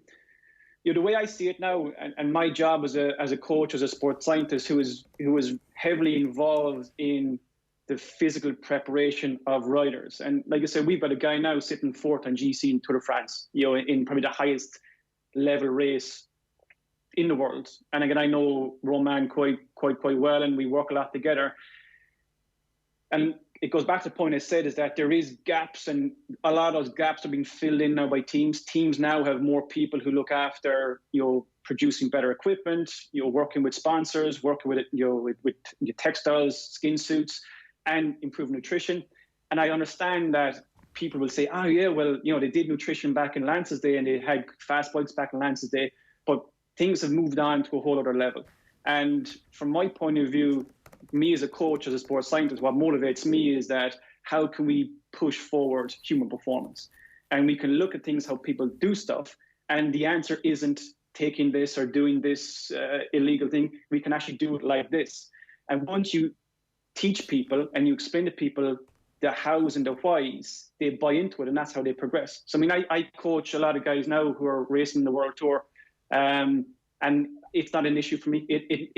One or two people have mentioned to me in the past, well, what happens if this happens, or if somebody tests positive, it's going to affect your career as a coach.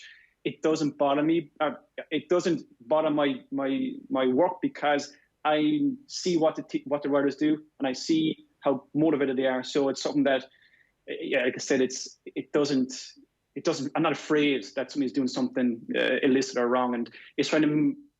And that's why people like me in the sport, where we can give more information and we can move the whole sport of cycling on and progress it and show that you actually can be successful and you don't have to do X, Y, and Z. That's what it is. Because there's no point us just turning it back to it and, yeah, cycling is whatever. It's, all the guys take drugs and whatever, but we got to move beyond that and show. And cycling itself has made itself to that. We have to constantly answer those questions, but it's something that if we want to move on, we gotta answer those questions.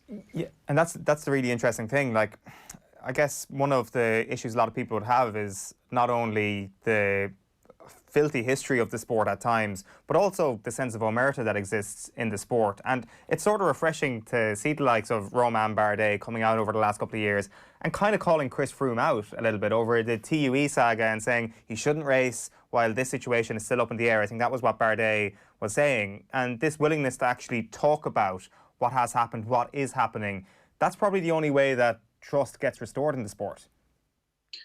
It is, and that's kind of where something like Romain is. I think everybody now, and especially the new wave of cyclists who are coming through, everybody's on that same wavelength. And if something is happening that's maybe untoward, or guys will call it out and guys will give their opinion on it. And something like Romain is not afraid to give his opinion on certain things, and that's kind of how we progress things forward. And so I notice there's a lot of questions over some riders and some teams and how they do different things. But again, it's our job as people who work in the sport to try and say, well, okay, you don't need to do this. Here's how you can get the same effects by doing it this way. And yeah, it's a tough one, but it's something that I'm quite motivated to try and keep on doing and show people that it is possible, and you can believe, and you can go and watch Sam Bennett do what he did yesterday and have no skepticism about it. Having a healthy skepticism is important, but there shouldn't be 1% of anybody who looks at Sam yesterday and be like, that's just blood, sweat, and tears that's gone into that in to get him to where he is. Stephen, it's been great chatting to you. It's been fascinating stuff. We could probably go on for another while here, but we'll catch up another time, I'm sure. Perhaps maybe if Sam is still in position next week, we'll revisit things. Thanks a million for taking the call. No problem. Pleasure. See you guys. Great stuff there from Stephen Barrett, formerly involved with the Waterford Hurlers, now involved in the Tour de France with Romain Bardet's team. Right, let's have a look at the papers. OTB AM. OTB AM is live in association with Gillette. Good morning. Start with Gillette, giving you the confidence to tackle the day ahead. OTBsports.com this morning is leading with Ronan O'Gara on Sam Bennett's victory. Also some quotes from Eddie Gray, who was on the football show last night. A bit more on Novak Djokovic. Conor Nyland was on the show last night. While Everton continue midfield spree with £25 million Doucouré deal. And Italy defeat boosts Ireland's under-21 Euro qualification hopes. The Irish Times leads with Ian O'Riordan's piece there on Sam Bennett. Bennett lets emotions flow as he earns stage win.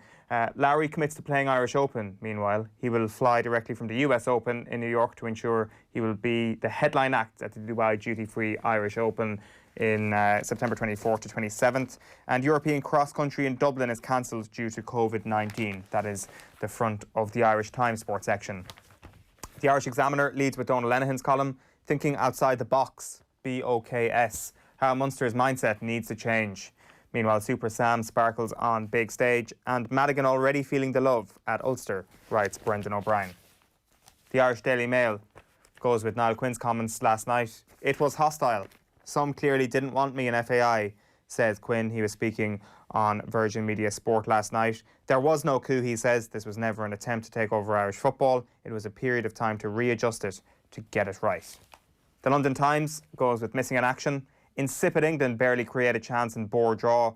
Lack of flair without shamed Foden and Greenwood. And meanwhile, no Olympics for Semenya after ruling. Caster Semenya will not run at the Olympics next year. She will refuse to let World Athletics drug her and accuse the governing body of being on the wrong side of history after losing her legal battle. The Irish Independent, meanwhile, leads with team news ahead of the weekend's Pro 14 final. Leinster to rest Sexton for final with Saracens' clash in mind. Also in the Ulster side of things, Albie Mathewson may get the nod at scrum half ahead of John Cooney.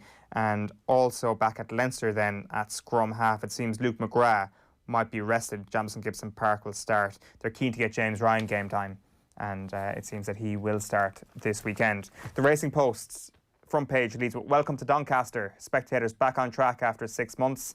And on the back page, it is Thrill Seekers, star duo set for a semi-final showdown. That is, of course, Victoria Azarenka up against Serena Williams at around 5 o'clock this evening in the US Open. The Guardian leads with a picture there of Harry Kane. The headline is Harry Payne. Meanwhile, Patel visits Sparks drive over racing finances. A visit by Priti Patel, the Home Secretary to leading stables in Newmarket, has sparked a fresh attempt to revive horse racing's beleaguered finances, writes Chris Cook and Rajiv Sial. The Daily Telegraph goes with a picture there of Harry Kane. The headline is Dane Payne. And COVID surge, ministers stick to fans return. It'll be interesting to see how this goes over the next little while in the UK with their attempt to get some supporters back into stadiums. The back of the Irish Daily Star leads with This is for Dad. That's the headline on the story with regards to Shane Duffy, who is determined to fill late father's wish with landmark title. And Cyborg is lined up for Taylor. Katie Taylor could meet Brazilian MMA star Chris Cyborg in a cross-code clash by the end of the year, according to Eddie Hearn, which is a very, very interesting possibility. The back of the Irish Sun is Duffy's Gonna Get You. Shane's Bobo Aim, comparisons there with Bobo Balde, and Tour de France is the headline on Sam Bennett. And finally, the back page of the Irish Mirror is Man of the Season.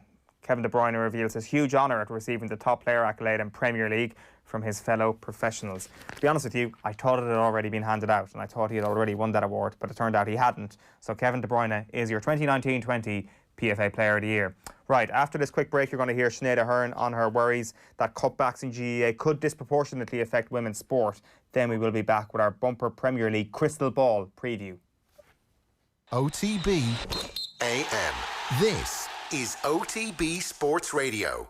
OTB Sports, in partnership with Cadbury FC, have kicked off a brand new series of in-depth chats with some of the biggest names in Premier League and Irish football history. The second of these sees Ian Wright. I love watching great players play. I love watching great games. And Sol Campbell sit down for an in-depth chat, which will be brought to you on OTB social channels and OTB Sports Radio on Thursday, 17th of September. Check out CadburyFC.com for updates on promotions and giveaways. Into sports. 20 yards out, Ursh to shoot. Oh, what a goal from Fabinho! Wow! Then get into the all-new OTB Sports app. I think when he apologises to me, I probably will say hello to him, yeah. No. Videos, sports news, live scores, interviews. If Fabregas is going to come up to me in the street and give me some of the mouth that he would have given me on a football pitch, what would he do? He'd get a slap. Plus, exclusive content on the OTB Podcast Network. The biggest names in sports, ready when you are. Search OTB Sports on your app store and download it now. OTB AM. With Gillette, we don't just play the game, we change it. Gillette, made of what matters. Yeah, and I think it's a disappointing sort of short-termism attitude. I mean, in anything, if you don't invest in it, then how is it going to grow? And you know, you'd have to think that the return on investment for going into women's sports has to be something that's attractive to brands to get involved in for where we're going to next, to really take a campaign and to be able to mould it, to sort of get on board with the journey of a team an athlete, for a brand coming in and to sort of to see a vision for that and to actually, go after it. I think there has to be value for money in doing that with women's sport. This is, what do you want to say about women's sport in the future, for your daughter, for your sister, for your girlfriend, your wife, whoever it is, what opportunities do you want them to have? And, I think even for the likes of government funding, I think it needs to be actually biased towards women to sort of close that gap of the investment that's been put into sports over the years, because we're obviously coming from a much lower base and to sort of compare the output of men's and women's sport and say, well, women's sport isn't as good, it doesn't attract the crowds. You're not comparing like with like in terms of what's actually been put into it to put the structures in place to have them achieve their abilities, I feel. It's 9:15 on this Wednesday morning, and it is time for the return of the OTB AM Crystal Ball. There we go, our brand new theme tune for this. Our 2020 sporting calendar Crystal Ball was a raging success. I think you'll all remember. We sat down around this table and we didn't get anything wrong because all the sport was called off. So the last Crystal Ball we did was a massive success. Today we are gazing into the Crystal Ball for the 2020-21 Premier League season. Gilroy, Nathan Murphy and Stephen Doyle are with us. 10 predictions, folks, that are definitely going to happen. Together we will successfully predict the entire season. These 10 questions, all you got to do is fill in the blanks or answer the either or question. It is as simple as that. The first one we are looking at this morning, folks. Of the traditional Big Six, aka Liverpool, Manchester City, Chelsea, Arsenal, Tottenham and Manchester United, blank is going to finish in the lowest position. Fill in the blank, Stephen Doyle. Tottenham. Why? Well, I'm just looking at all those clubs. I think Liverpool and City are definitely... Well, I'm not even... We'll go into it a bit more later on, but I don't think City are guaranteed second place. But I think Liverpool, City, United and Arsenal are the clubs. Look, Liverpool and City look the most stable out of those 4 to 6 clubs. I think United have signed well. I think they will improve a bit on last season. And then you're kind of looking at Chelsea and Tottenham. I think Chelsea have signed so many players. You're kind of wondering, how's this all going to, if Lampard is such an inexperienced manager and all of a sudden he has to make all these players gel together. I think he's going to struggle with that. And then I'm looking at Mourinho, and I just think Mourinho's lacked motivation over the last few seasons. We've seen it both with Chelsea and Tottenham and Manchester United as well. He's lost that bit of old magic. Signed a couple of decent players. That Doherty fella isn't too bad. But I just think Tottenham, out of those 6 teams, I think are the team that don't have the quality that the other 5 have. And I think Mourinho might... I'd even struggle to see Mourinho finishing out the season with Tottenham if things start going badly. So that is my reasoning for Tottenham to finish the lowest out of those top 6. I think we're probably going to have 4 Tottenhams here, are we? What do you reckon, Nathan? Yeah, it's Tottenham or Arsenal, but Arsenal have shown enough probably between the Cup Final and the Community Shield to show that they're not going to be as easily beaten, and they have in Pierre-Emerick Aubameyang someone who'll get a lot of goals for them, and they should create enough chances, and Arteta's shown signs that he can somehow bring this team together. I still think there are going to be moments along the season where we go, geez, same old Arsenal, which will probably rule them out of finishing inside the top 4, but that is not a good Spurs squad right now. Matt Doherty's a good signing, but he's not going to transform the way they play. He's an upgrade on Serge Aurier. Like Pierre-Emile Højbjerg, again, a good player, but they're sort of signing... They need something transformational. Or what about Joe Hart? That's transformational. Well, Joe Hart, what he brings to a dressing room, you can't really put a price on that. The one thing with Tottenham is if Mourinho, if he has that moment, maybe today, in the showers with Dele Alli, Dele, you're going to be one of the best players in the world. I'm going to make you that guy. Like the conversation he had in the documentary with Harry Kane, you're well known in England, but are you a worldwide superstar? I'm a worldwide superstar. Maybe if you come with me, you can be a worldwide superstar. Dele Alli's been the biggest disappointment in English football over the last couple of years. He should be a worldwide superstar. If you could get him back, then maybe somebody like him could bring Spurs. But I just think defensively at the moment, they're nowhere near where they were 3-4 years ago when they had the best defence in the Premier League. And there's just a total lack of quality throughout, with the exception of Harry Kane. So they may not even finish in the top 6. I don't think they're going to concede goals, though. They're not going to be. There will never be a Mourinho team who goes out and gets beaten 3-0, 3-0, 3-0 and concedes or is trying to win games 4-3, irrespective of the fact that they're slightly imbalanced. I actually think, just for the sake of argument here, rather than it being for Spurs, because that's the obvious one, I think that there's a lot of hype about Arteta. It'll be interesting to see how much more business they do in the transfer window. They've managed to keep Aubameyang, but he's been there for a while and he hasn't scored enough goals to get them into the top 4 just yet. Spurs is the obvious answer here, and I accept that. But I'm going to say the jury is out, and I'm certainly not drawing any conclusions from the Community Shield. Nathan just said we've seen enough in the FA Cup final, the Community Shield. I'm like, no, it's a glorified friendly. I'm throwing that out. It bears no relevance to what's coming in the next 9 months of football. Hang on a minute though, Ger. Pep Guardiola, Jurgen Klopp, Ole Gunnar Solskjaer, Mikel Arteta has done something that none of those managers did at their clubs, and win a trophy within his first season. The FA Cup. Yeah, fair enough. I mean, it's only the FA Cup. And it doesn't have any relevance on whether or not they're going to finish the top 6 in the Premier League next year.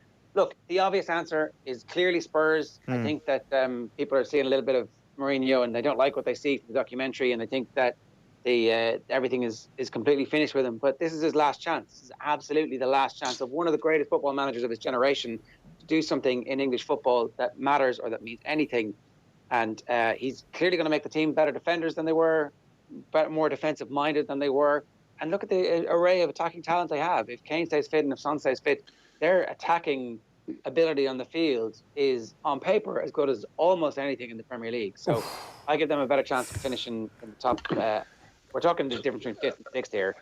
So I don't even know if we're talking the difference 5th and 6th. I wouldn't be surprised if one of these teams, or both of them again, ended up finishing outside the top 6. That a Wolves, a Leicester could be right in there again, or one or two others. Like, that's the one thing with this crystal ball. I've never been more unsure about what's going to happen in a Premier League season, because are we going to see supporters back? Are we going to have all the games again behind closed doors? You look at the fixture list. Every single week of the season, all these top players are going to be playing twice a week, relentlessly. There's going to be injuries. There's going to be a lot of chaos in this season. And I think there's an opportunity for a couple of teams to put a bit of a push on for the top 6 if they can get a bit of momentum going early. And yeah, listen, I think Spurs may well be defensive. I don't think that necessarily means they're going to be defensively strong.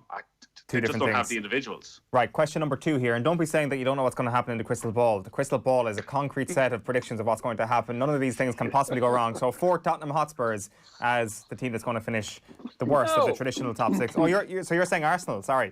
Yeah. Okay, Arsenal are going to finish below Spurs. Grand. So 3 Spurs, 1 Arsenal. Number 2, blank will finish 3rd. Fill in the blank, Nathan. Go on, Steve-O. Is this 2nd or 3rd? Is it 3rd, yeah? 3rd. 3rd, okay. I've got to shock you here. Manchester City.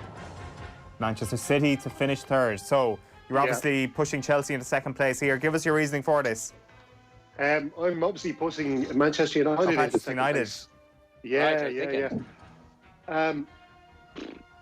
Well, look, United could go anywhere here, really, because I've been arguing all through this pre-season that United need to buy a better defender than Harry Maguire and Victor Lindelof, and I know they haven't strengthened there, but I like what they've got in the front 6. I even wonder, will they change their formation maybe to a 4-3-3 now they've got Donny van de Beek in here. I think he's going to be the most. I think Van de Beek is going to be the best signing of all the top 6 clubs this season. I think he's going to be really good for Manchester United. I think he's going to get them the goals from midfield that they've really been wanting since Paul Scholes left the club. I think he's going to play a big part. I think their attack will need to improve, and I think it will improve. I was just looking at the goals scored there for last season. 66 goals for Manchester United compared to 85 for Liverpool and 102 for Manchester City. Like, that's a big gap there, and I think United will get better because the last few games of the season, Martial and Rashford and Greenwood were starting to improve. They were starting to understand each other a little bit better, I think. I think that's going to kick on this season. And I think Manchester City, I don't know, Kevin De Bruyne was talking about wanting to leave the club if the appeal against the UEFA ban wasn't going to go through. And you're kind of thinking, oh, then maybe his teammates are going to start thinking, well, is this guy really committed to this club? I just think as well, Pep Guardiola, he's been there this is fourth season now, is it, with City? He's longer than any club he's been with previously.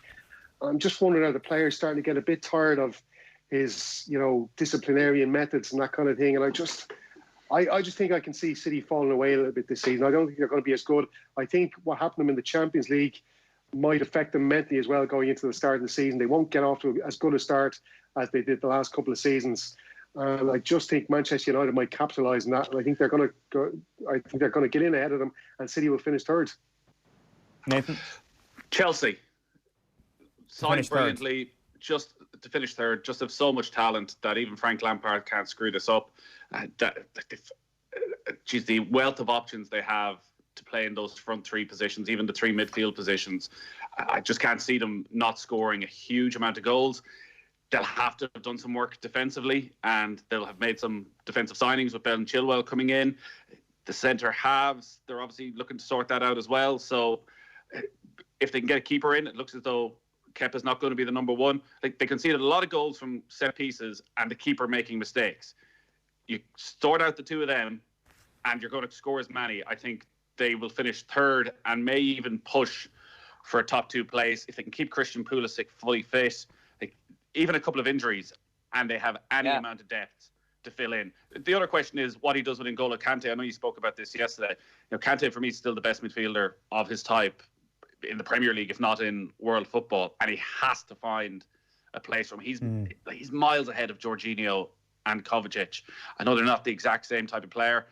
You had Billy Gilmour to come back in sometime November, December maybe as well, and add a little bit of freshness. I'm really excited to see what Chelsea do, and I think they will finish, without giving everything away, but I think they'll finish top three and maybe even push for the top two. Sure. Liverpool. To finish third. Yes. Liverpool are on the season here where the eggs are back in the Champions League basket. The obsession with the Premier League and winning the Premier League title is gone, and they've no strength in depth. They got very lucky with injuries over the last couple of years, and we've done their depth chart, and it's grand. But as soon as you start to scratch away at that front three, if two of them go down at the same time, it's Divock Origi and one of the kids. And is Ryan Brewster ready for the weight of expectation of carrying a title challenge? I don't think so. And I actually don't think they care that much about winning the league this year as much as they have done in the past. I think that relentlessness week in, week out in the league is not going to be there. And they're going to try and periodise the season around the Champions League because, let's face it, to be a great team, winning a second Champions League is the definition of it. A second Champions League in 3 years would define them as an all-time great team. I thought the definition, Jesus, a month ago, a definition of a great team was you had to win back-to-back Premier League titles. Now you have to win 2 Champions Leagues in 3 seasons. Which is it? I mean, any of those claim to be a great team. You're spending too much time with Daniel Harris, where you're sort of rotating what greatness is to a very small little package that only Manchester United in 1999 can fit into. They didn't win. I mean, they won a treble, so that's pretty amazing. But they didn't win 2 Champions Leagues. It's like Alex Ferguson underachieved in the Champions League. We all know that as a matter of fact. He did not do as well in the European Cup as he should have done, given the riches that he had at his disposal. I actually think Jurgen Klopp is going to look at the season and go, I haven't strengthened. I've been given no money to strengthen this team. What am I going to do? Am I going to try and win absolutely everything and push everybody to the point where we get exhausted at the end again and we have injuries in the biggest game in the Champions League? No. I'm going to say that they're going to put all their eggs in the Champions League basket. And I don't know who's going to win the league. I mean, we'll find out in a couple of minutes' time when I make my call, but that's it. They're finishing third for me. I'd agree with a lot of what Ger says around Liverpool. I think the one thing that actually can give Liverpool confidence is that Manchester City are in something it feels of a similar boat. It's not as though their main rivals from the last few seasons have massively strengthened. The questions that were there for City last season are still there in terms of Sergio Aguero, can he stay fit? Can he continue to score the amount of goals? And even with Nathan Ake coming in, are they going to be better defensively? So, Liverpool or Manchester United having a big dip this season, either one of them wouldn't be a huge shock, I don't think. I'm with City. The other thing as well, I think you also have to look as well, lads. I'm just going over the last 6 seasons. Generally, the best or the teams that finish in the top 2 are the teams with the best defence. Okay, it's about not conceding goals. City scored 102 goals last season, but you know they had, what was it, 4 or 5-0 wins, a couple of 4-0 wins. Like 4 1-0 victories is as good as 1 4-0 victory, if you know what I mean. Scoring all these goals really doesn't matter. It's all about not conceding. And out of all those top clubs, who's got the best defence? It's still Liverpool. Liverpool still have the best back four and the best goalkeeper. Alisson is the best goalkeeper. He's better than Ederson now. And I think that, they've bought well. They've bought good, or they've got good backup there for their back four. Sorry? Is Van Dijk literally going to play every minute again of the season? And is that the right thing to do for Liverpool? Well, does he not have as good a chance as any player of doing that? Injuries are not they're not totally randomised. You can look at injury form. That has an attachment to form as well. And we know that in the health department, Liverpool have been in very good form over the last couple of years. Yes, they've played a lot of games, but the information we have suggests that Liverpool are one of the more robust teams, the most robust team in the Premier League. They're very robust. Absolutely. And they're far more mentally strong than Manchester City. That is the one thing we won't know until we get into the season. Yeah. Like City's mental deficiency. The games they lost, remember, they lost every single game of importance last season. No Vincent Kompany, nobody stepped up. David Silva's gone as well. So they have a huge amount to do, I think, to win back probably the trust of their own fans and everybody else, that they can do it when it actually matters. For sure. And also mentally City as well, because look, they've just bought the centre half that they just bought, Nathan Ake, was relegated last season. He's absolutely been exposed playing for the Netherlands during the week. This guy is a decent player, but he's not a very good centre half. He's nothing of the class of Virgil van Dijk. And the other thing as well is, in the match against Lyon, the Champions League, who was the player that gave away the ball for Lyon to have that breakaway goal? Emerick Laporte. That was their solid man, the man that they could rely on at the back. How's his head going to be after coming back from that Champions League failure with Manchester City? Well, I just think they're just so brittle at the back. It's incredible. We wish him well in his battle against coronavirus, of course, Emerick Laporte. It's a situation here where we've got Manchester City, Manchester United, Manchester City, Chelsea and Liverpool as your 3 picks. I'm going for Chelsea. I'm siding on Nathan's side here as the teams that finished third.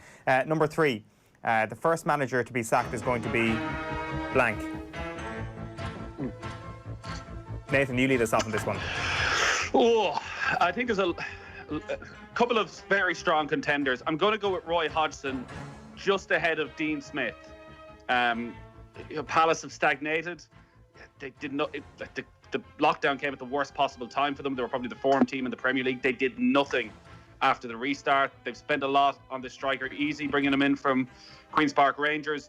Has looked very sharp in pre-season, but they need him to score goals because that has been the one problem. If Wilfried Zaha doesn't do it for Palace, nobody has done it. Maybe he transforms them and gets them into that solid mid-table spot, but Palace are in that position a lot of clubs have been in. They don't want solid mid-table. They feel they should be getting something extra. I don't think they should be, but I think that means there's a pressure on Roy Hodgson, and they're just a little bit bored with him. Likewise, Villa and Dean Smith, he could have gone 4 games from the end of last season. Fortunately for Villa, they stuck with him, but it's hard to see Villa not been in the relegation mix again. So one of those two, but there's a lot of managers with the way the transfer window has gone and the money that has been spent, the likes of Ancelotti, Bruce, Lampard, who if they were to have a run of 5 or 6 games could go quickly as well. But I think right now, Hodgson and Smith are the main two who are under pressure right from the off. Steve-O? Yeah, Pep Guardiola. No, I'm only joking. It's not Pep Guardiola. I'm kind of been thinking about this. Like Nathan, I think Hodgson and Smith definitely front runners for this. As Nathan says, I think there's going to be a lot of contenders. I'm going to go with Scott Parker, and my reasoning for that is because Fulham, I still don't think they've got a good squad, good enough to stay in the Premier League.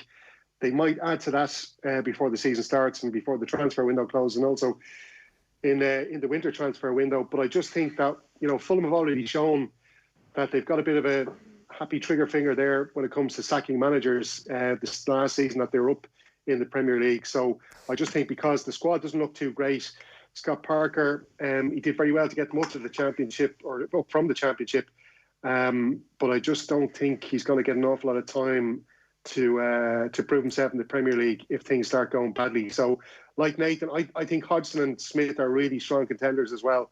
but I'm going to say Scott Parker. I'm going for Scott Parker as well. And it's not just the fact that Fulham have a trigger finger, it's the fact that there's a good chance that Fulham are going to be in 20th position after a few weeks in the Premier League. And what happens when you're in 20th position? The manager tends to get fired. So Scott Parker, I think, for me, is the candidate as well. Ger, who are you going for? I'm going to go for an outsider here. I think the situation at Burnley, Sean Dyche doesn't deserve to get sacked, but he's been calling out his board for about 18 months. And we know traditionally people in power do not like to have their failings exposed publicly. They don't like the fans turning on them. And this, if they don't start well, could be a scenario to watch. Roy Hodgson is the obvious favourite. Like, that's the first one. 2 defeats in, they could get rid of him because of the way they finished the season. So, and he's also at an age where everybody would understand that that's the right thing to do, where the ageism plays into this as well. So I think that a good chance Palace want to upgrade him for somebody younger, sexier and more famous.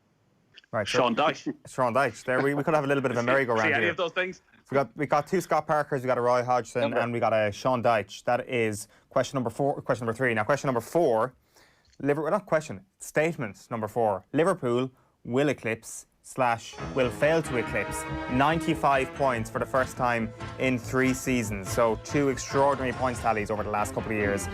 Ger, you may as well start us off in this one, and I presume you're just going to first off clarify that they will fail to eclipse 95 points, because that would be an extraordinary third place finish. It won't happen. I can see this year being, because of the way that the season is condensed, I can see the Premier League points totals coming back, more defeats, more surprise victories, and just hopefully a better season where it isn't a 2-horse / 1-horse race. It was a 1-horse race last season from around about the 3rd or 4th week of October. We kind of knew by that stage that Man City had already wet the bed, and as a result, the season was over. They're not going to be like this year. Liverpool, no thank you, I'm out. Nathan? Yeah, no chance. I think 85, 86 points will probably win the league this year. Same as Jared, the amount of games that they're going to play, players are going to be rotated that bit more. There'll be more draws. Like what Liverpool did last season pre-lockdown, winning practically every single match. That, you got to remember, it was insane. It was historically good run of form that they needed to get that level of points. So, no, I think somewhere between 85 to 90 probably will be enough to win the title this season. I presume you're hopping on board with this one as well, Stephen? Yeah, because look, Liverpool, their only defeat before the lockdown was against Watford, that freak results against Watford, and then the other 2 defeats they suffered all season where it came after the lockdown, after they'd sealed the Premier League title. So I just I can't see that happening again this year. They'll probably actually suffer 2 defeats even before the midway point this season, I would say. And as the lads are saying, just with the amount of fixture congestion we're going to see this season, the amount of quality that the other teams have added to their teams, or the other clubs have added to their teams, I think we're definitely going to see Liverpool come in under 95. But I still think, we won't reveal our title winners yet, but definitely under 95 points. Well, that was a boring question. Well done, Eoin. I'm also with you. No, they won't get over 95 points. Number 5, Pep Guardiola will be more / less miserable come the end of next season. Stephen, I think we kind of know your take on this. He's going to be a more miserable man, may not even be the Manchester City manager this time next year. Yeah, well, it's not even based on what I was saying about the league and how the league's going to go. Manchester City's holy grail is the Champions League. They want to win the Champions League, and they are not going to win it this season. It's not happening. And I think that's why Pep Guardiola is going to be miserable at the end of the season. Nathan? Yeah, I think regardless of what happens, whether they win the league or don't win the league, I think he's just in that stage of his life where, it's just more and more miserable no matter what happens. It's Jose Mourinho-esque that there is no joy. You unfortunately, listen, I'm still a few years short of it. Jer's heading towards it. You're getting old.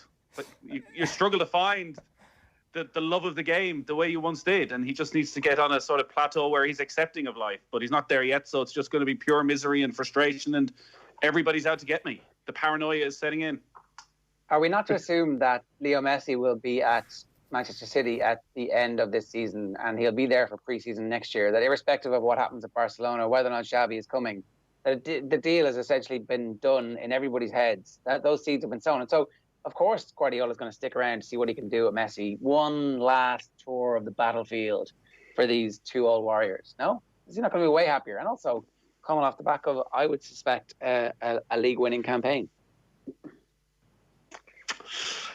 Yeah, listen, if Messi is coming, who's going to beat them?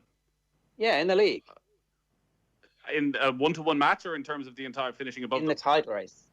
I think there's a very good chance Liverpool may finish above them again.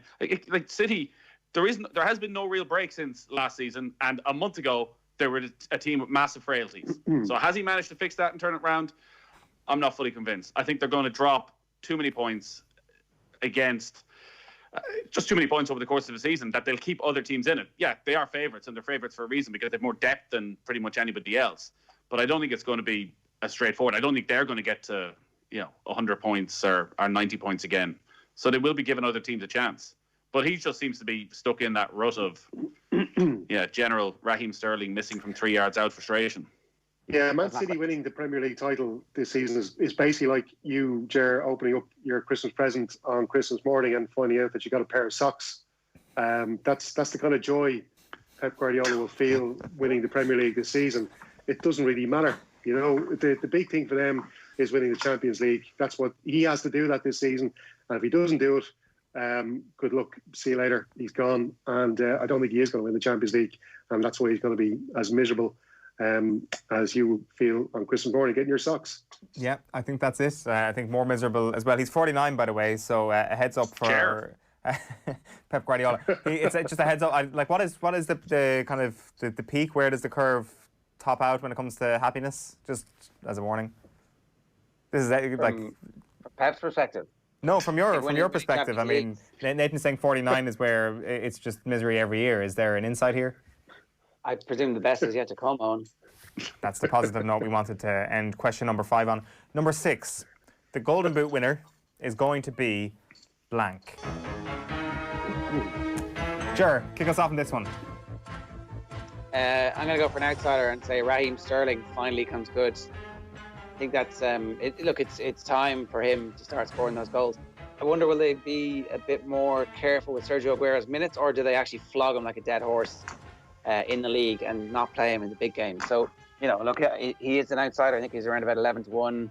Salah's favourite at 5, Harry Kane 5, Aubameyang 11-2, Sergio Aguero 15-2, Timo Werner 9-1. So he's 6th favourite. It is an outsider, but I think it's a reasonable bet. How can you make a case against Pierre-Emerick Aubameyang in this situation, given the lack of competition that he has internally, if you compare him with, say, the likely Liverpool lads, with a Jamie Vardy who is going to be another year older? The same thing that I said about Liverpool probably goes to a point again with Manchester City, and also what Stephen was saying earlier about Champions League. If there are compressed fixtures, as there will be with a more compressed season later in the year, which fixture is Pep going to pick? Is he going to rest Raheem Sterling for a Champions League last 16 game or a quarter-final? Of course he is. And then you get into the rest of the contenders. Are one of Chelsea's lads going to have a flying first season to the point where they actually outscore Pierre-Emerick Aubameyang? No. And then Manchester City have found themselves in a position where I don't see Anthony Martial putting in a consistent enough season to challenge him. And even if he is, there is a possibility that Mason Greenwood or Marcus Rashford will take a couple of goals off him. Crucially, Bruno Fernandes will take the penalty kicks. I think just by process of elimination and by his own brilliance, Pierre-Emerick Aubameyang is clearly the front runner for the Golden Boot. Yeah, it's hard to disagree. I think Ger's right. Sterling is the value because he'll score a lot of cheap goals and City will rack up big scorelines again and he will get his fair share of them. But Aubameyang is going to be Arsenal's chief breadwinner all season. He will take the penalty kicks. So therefore, if he stays fit, I always start the season feeling if Aguero plays 35 goals, he's going to get you at least 20. If he starts 35 games, he'll get you 25 goals. But is he going to start 35 games? He's probably not at this stage. I like Salah. He didn't have his greatest season last year, yet still got to nearly 20 goals. He'll be taking penalty kicks. And again, I think he's going to have a good season. I think he'll be probably feeling a bit of pressure to deliver this season. He wasn't one of the players picked in the team of the season. He wasn't one of the players been talked about as player of the season. And he always scores. He always scores more than you expect him to. So I think he deserves to be favourite. And yeah, I'm going to go with the favourite. I'm going to go with the obvious one and say Mo Salah. Stephen?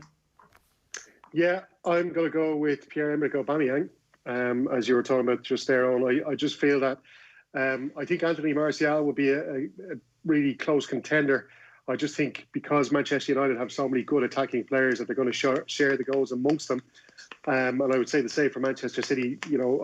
I've actually backed Sterling for the last couple of seasons, but he does tend to, after some bursts of runs of goals, he tends to go quiet then for a few games. And I just think, because I think City are going to struggle this season, I don't think Sterling's going to be up there contending. Jamie Vardy, I don't think Leicester are going to be as good as they have been the last couple of seasons. Vardy's getting old as well. And Aubameyang, if you look at him, he was tied for the Golden Boot there a couple of seasons ago, second last season.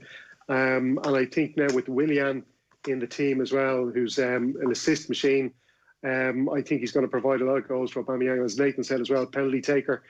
So for all those reasons, I just think the Arsenal man is going to be top of the Golden Boot rankings at the end of the season. One as an outsider, a real outsider, I think he's around, you might get him around 66-1. And if they are to have a good season and reap the rewards of their investment, Richarlison, who for me is the best player outside the top six.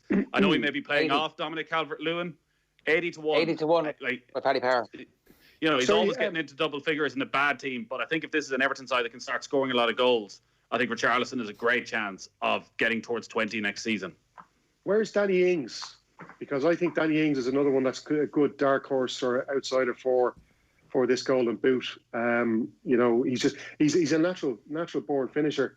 And 20-1. Yeah, I think Danny Ings is a good shout as well. He had a really good season last season.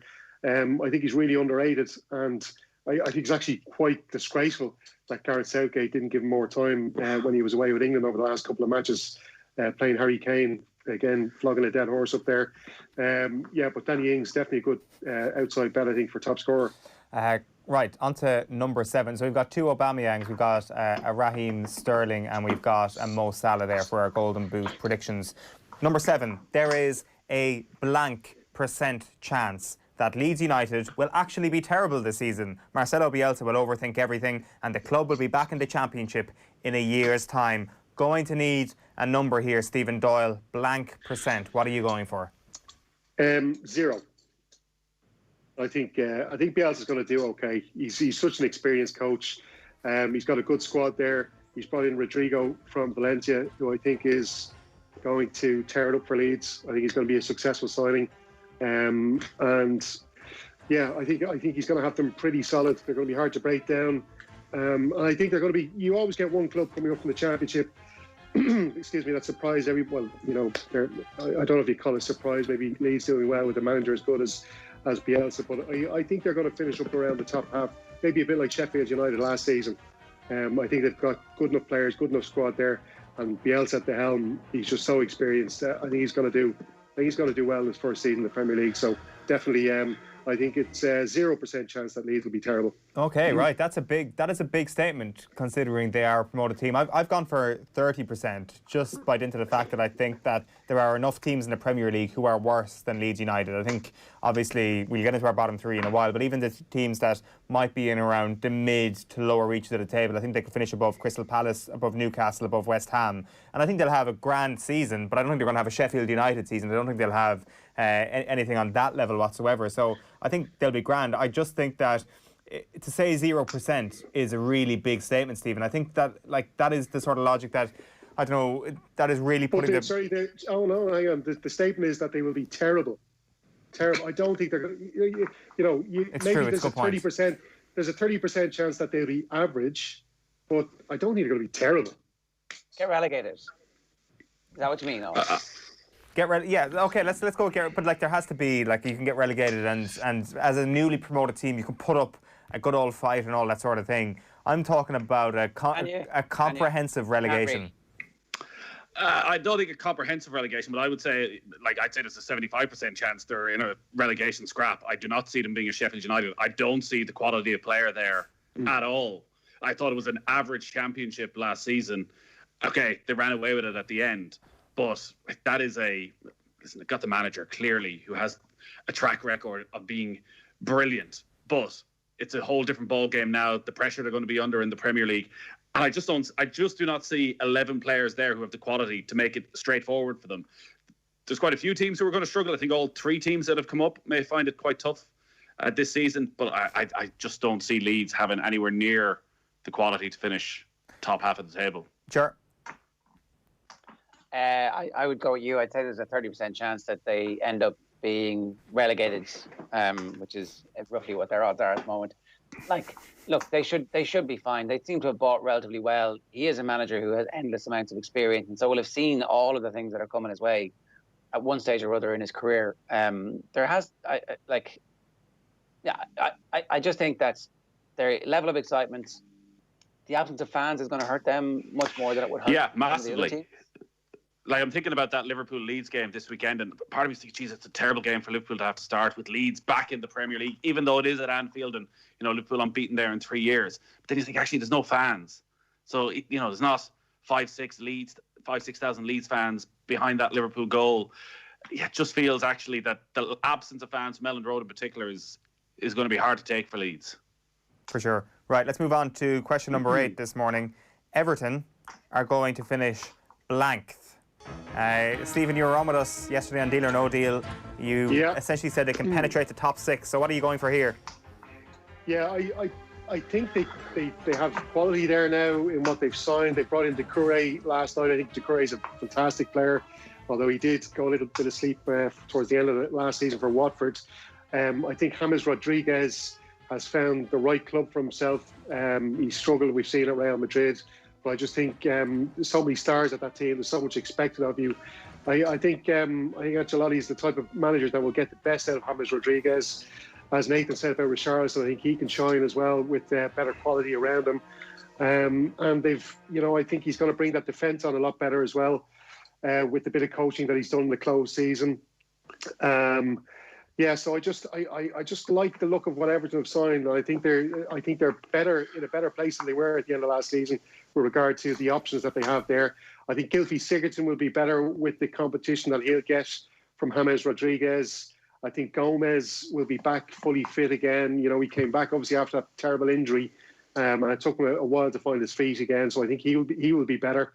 Look, the big worry for Everton, as it has been for so long, is Jordan Pickford. That is the main concern, but I think they have the quality to compete for the top 6. But just looking over the last 6 seasons, 4 of the last 6 seasons, it was the same top 6. Liverpool, City, United, Chelsea, Tottenham and Arsenal, 4 of the last 6 seasons. So that just goes to show you how hard it is to penetrate the top 6.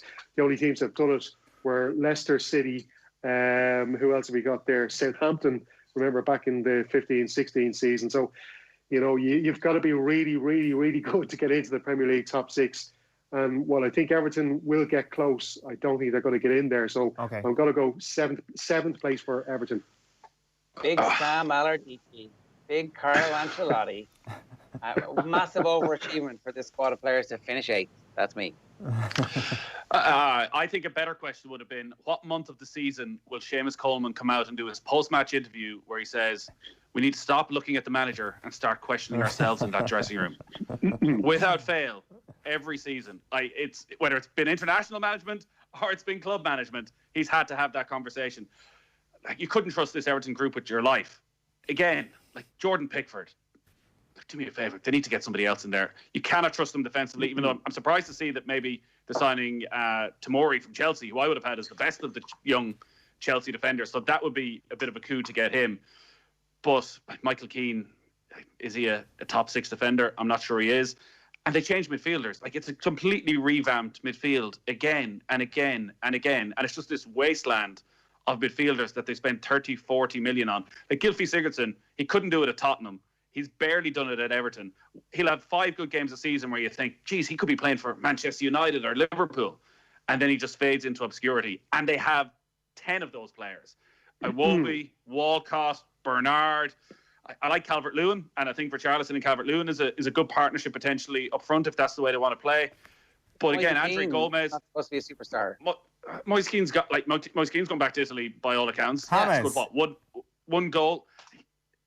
Maybe James Rodriguez turns out to be some sort of the genius we saw in 2014. Would you stake your life in it? No. And that is this Everton team. You have no idea what Everton is going to turn up. I wouldn't be surprised if they went and won a couple of games well at the start of the season and James Rodriguez scores a couple of smashers, but they will fade into obscurity again and they'll finish somewhere between 8th and 12th, and Carlo Ancelotti probably won't see out the season. I'm going for 7th here. Everton never start well, so I think that's actually quite optimistic, even from that standpoint, Nathan. Right, question number 9. OTB AM is live in association with Gillette, by the way. Good morning start with Gillette, giving you the confidence to tackle the day ahead. Number 9. The manager of the season will be blank. I'm going to start this off, lads, and I'm telling you, Ralph Hasenhüttl is in with a shout of becoming manager of the season. The way you're talking there is not going to be a standout one-horse race this year. There is actually going to be a battle at the top, and therefore it won't be a foregone conclusion of, let's give it to Jurgen Klopp or Pep Guardiola at the end of the season. I think we're going to have a multiple-horse race. So I don't think it is going to be a foregone conclusion that a top-tier manager is going to get it. It therefore will go to an overachieving manager. Are any of the new clubs poised to do a Sheffield United this season is then the question. I don't think so. So that leaves last year's teams who will potentially reach the highest from them. For me, that is Southampton. They finished last season brilliantly. They've got a top-class goal scorer, as already mentioned, in Danny Ings, and they've got young players. I'm excited to see what Che Adams is going to do this season. I think he's one of the strikers to watch in the Premier League this year, and I think Ralph Hasenhüttl, post 9-1, has been one of the best managers in the league. Yeah, and you know what, there's talk as well at Southampton that possibly now with the departure of Højbjerg, that the Irish under-21 international Will Smallbone might play in his more natural central role, because obviously he's been out on the right-hand side for Southampton when he's played in the Premier League so far, but that's just because they had good quality in the middle there, so it'll be interesting. Current Irish international, of course. Current Irish international. Yeah. We're not sure if he's going to make it all the way to the senior team or if he might end up in Jack Grealish. Yeah. That is very true. But so just regards to the manager of the season, I think Bielsa, I think Leeds are going to do well. And I know, Nathan, you were saying that the squad that they have there, you don't see any players there that really strike you as kind of, like everybody last season was predicting Sheffield United would be relegated, that they would be bottom of the table. And you look through that Sheffield United squad, they didn't really buy big names last season. And a lot of the players that got them up from the Championship were the same players that got them into contention for the top 6 last season. And I think Leeds United might surprise a lot of people. And they've no real other, they've got no other competitions that's going to be distracting them throughout the season. They can just focus on the Premier League. And for that reason, I think Leeds are going to finish high up the table. And I think Bielsa is going to get the manager of the season. Bielsa. It'll go to whoever wins the league. So Jurgen Klopp. It doesn't, but it doesn't always though. That's the thing. It's usually that's the question, right? What if Frank Lampard finishes second and runs Liverpool all the way to the last day of the season? I mean, does he automatically? Do we have to just take this into consideration that there's some weird weighted PRS TV that actually automatically has him as number 1 on a lot of ballots? I don't know. Yeah. Do we get to come back at the end of the season and decide on our manager of the season? I like Steve Bruce. If Newcastle were to have a decent run, and they've obviously appear to have signed quite well, if he finishes top 6, he's very popular within the game. So he probably, if he finished 7th, Steve Bruce would probably win Manager of the Year. If Graham Potter could get Brighton into the top half. So I still think the Manager of the season will be, like, if Jurgen Klopp got Liverpool to back-to-back Premier League titles, he'll win it. No, Espirito Santo. That's what's going to happen. We haven't spoken about Wolves, and it feels as though there's a sort of, well, now we know how the sausage is made with Wolves, with this George Mendes, Matt Doherty move to Spurs, and all these players they're buying from Portugal, that suddenly people are waking up again to what's happening at Wolves, that this isn't some great underdog story, that actually it's very much a business plan as to how they're going to achieve things. And that, like, they were sort of everybody's second favourite team to watch over the last couple of seasons, but now you're like, ugh, it's all a bit grubby. But still, they still have Adama Traore.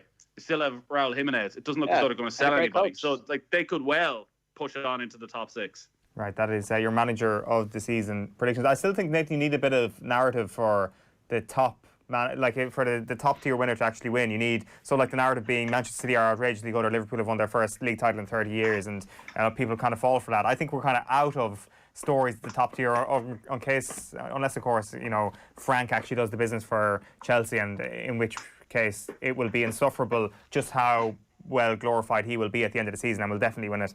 Anyway, question number 10. The Republic of Ireland star of the Premier League season will be blank. Nathan. It could be left blank. Dara O'Shea. Nice shout. Is he going to start? He's going to start every game? I think they'll find a spot for him. He can obviously play all across the back four. So I think, we'll see a lot of him, and could well end up forcing himself into the Irish team by the end of the season. It's very difficult to predict because we don't know who is going to actually play. Like Aaron Connolly, can he get a run of games and a run of goals that suddenly elevates him to a whole new level? He's probably going to start the season with Brighton in a similar spot where he's, in one game, out the next game. I think Seamus Coleman could well have a big season. Sidibe is gone from Everton again. There hasn't been a huge amount of rumours about somebody that they're going to bring in to put a bit of pressure on Seamus Coleman. So an opportunity to maybe prove a point now that he's lost his place in the Irish team. So I think Darryl Shea would probably be my pick, and then maybe Seamus Coleman second to surprise everybody. Michael Obafemi. Michael Obafemi? Why? He's going to get in the team. He's going to score goals. He's got a little chip on his shoulder from not getting in the Ireland senior squads. Away we go. Stephen Doyle, who are you going for?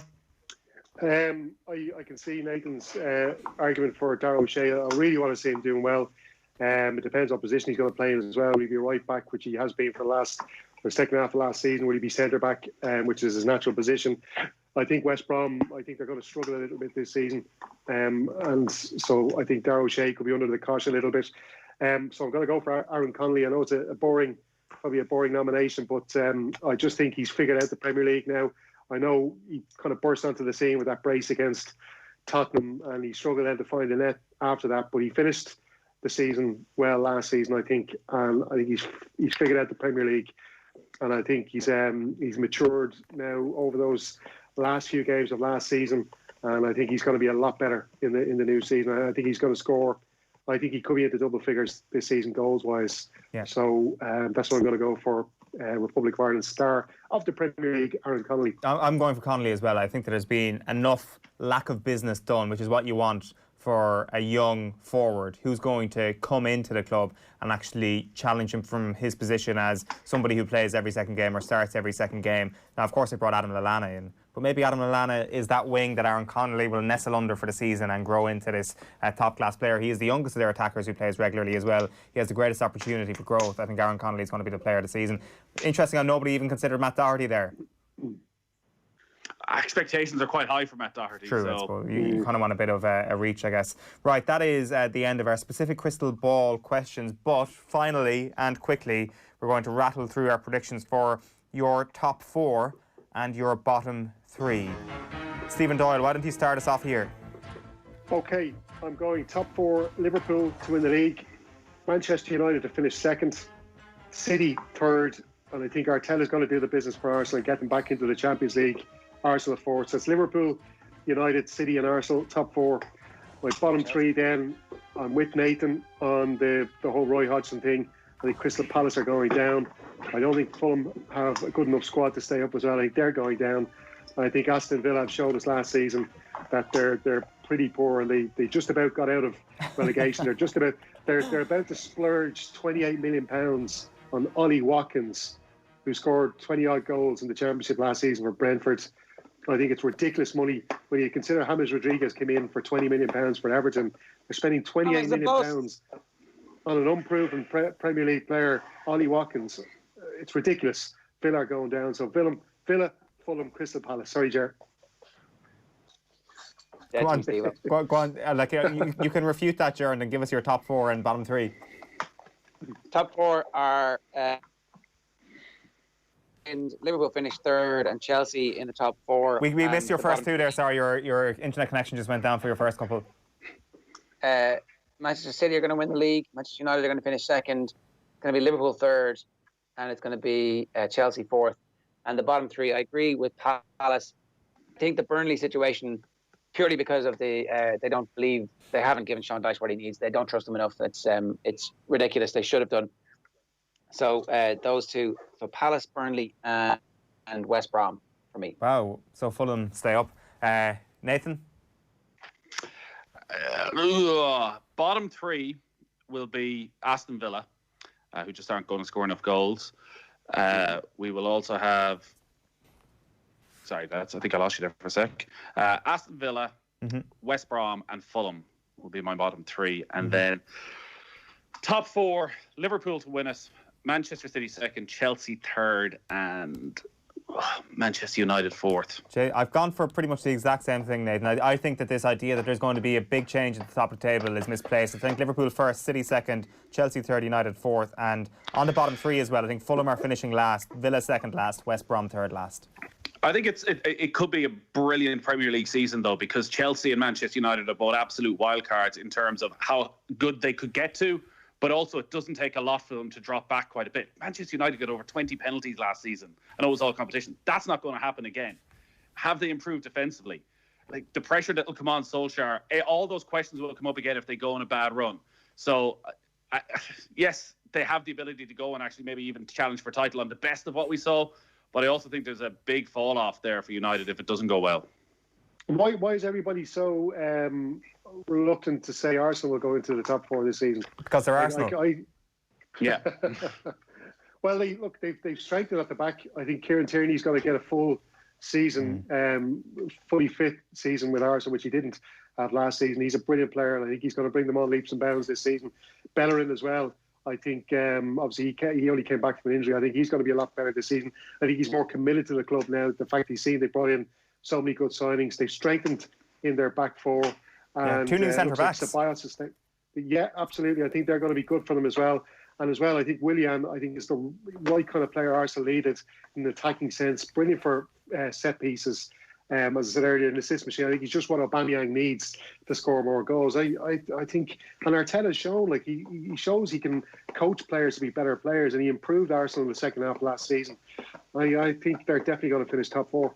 All right, Stephen Doyle, Nathan Murphy, Ger Gilroy, it's been a pleasure as ever. That has been our crystal ball looking into what is definitely going to happen in the 2020-2021 Premier League season. Easy saying that. Right, that is it for us this morning on OTB AM. Here's a quick look at what is happening on OTB Sports Radio and a schedule for today. At 1 o'clock, we've got OTB Gold and that great interview that Joe did with Ray Boom Boom Mancini. At 3 o'clock then is a Legends interview with Jim Beglin.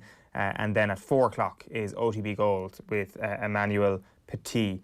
OTB AM has been live in association with Gillette. Good morning. Start with Gillette, giving you the confidence to tackle the day ahead. If you don't have the OTB Sports app already, go get it now. It's available in your App Store or your Google Play Store. We're back on air and online tonight from 7 o'clock, and OTB AM is back live from 7:30 tomorrow morning. Bye-bye for now. OTB AM. With Gillette, we don't just play the game, we change it. Gillette, made of what matters.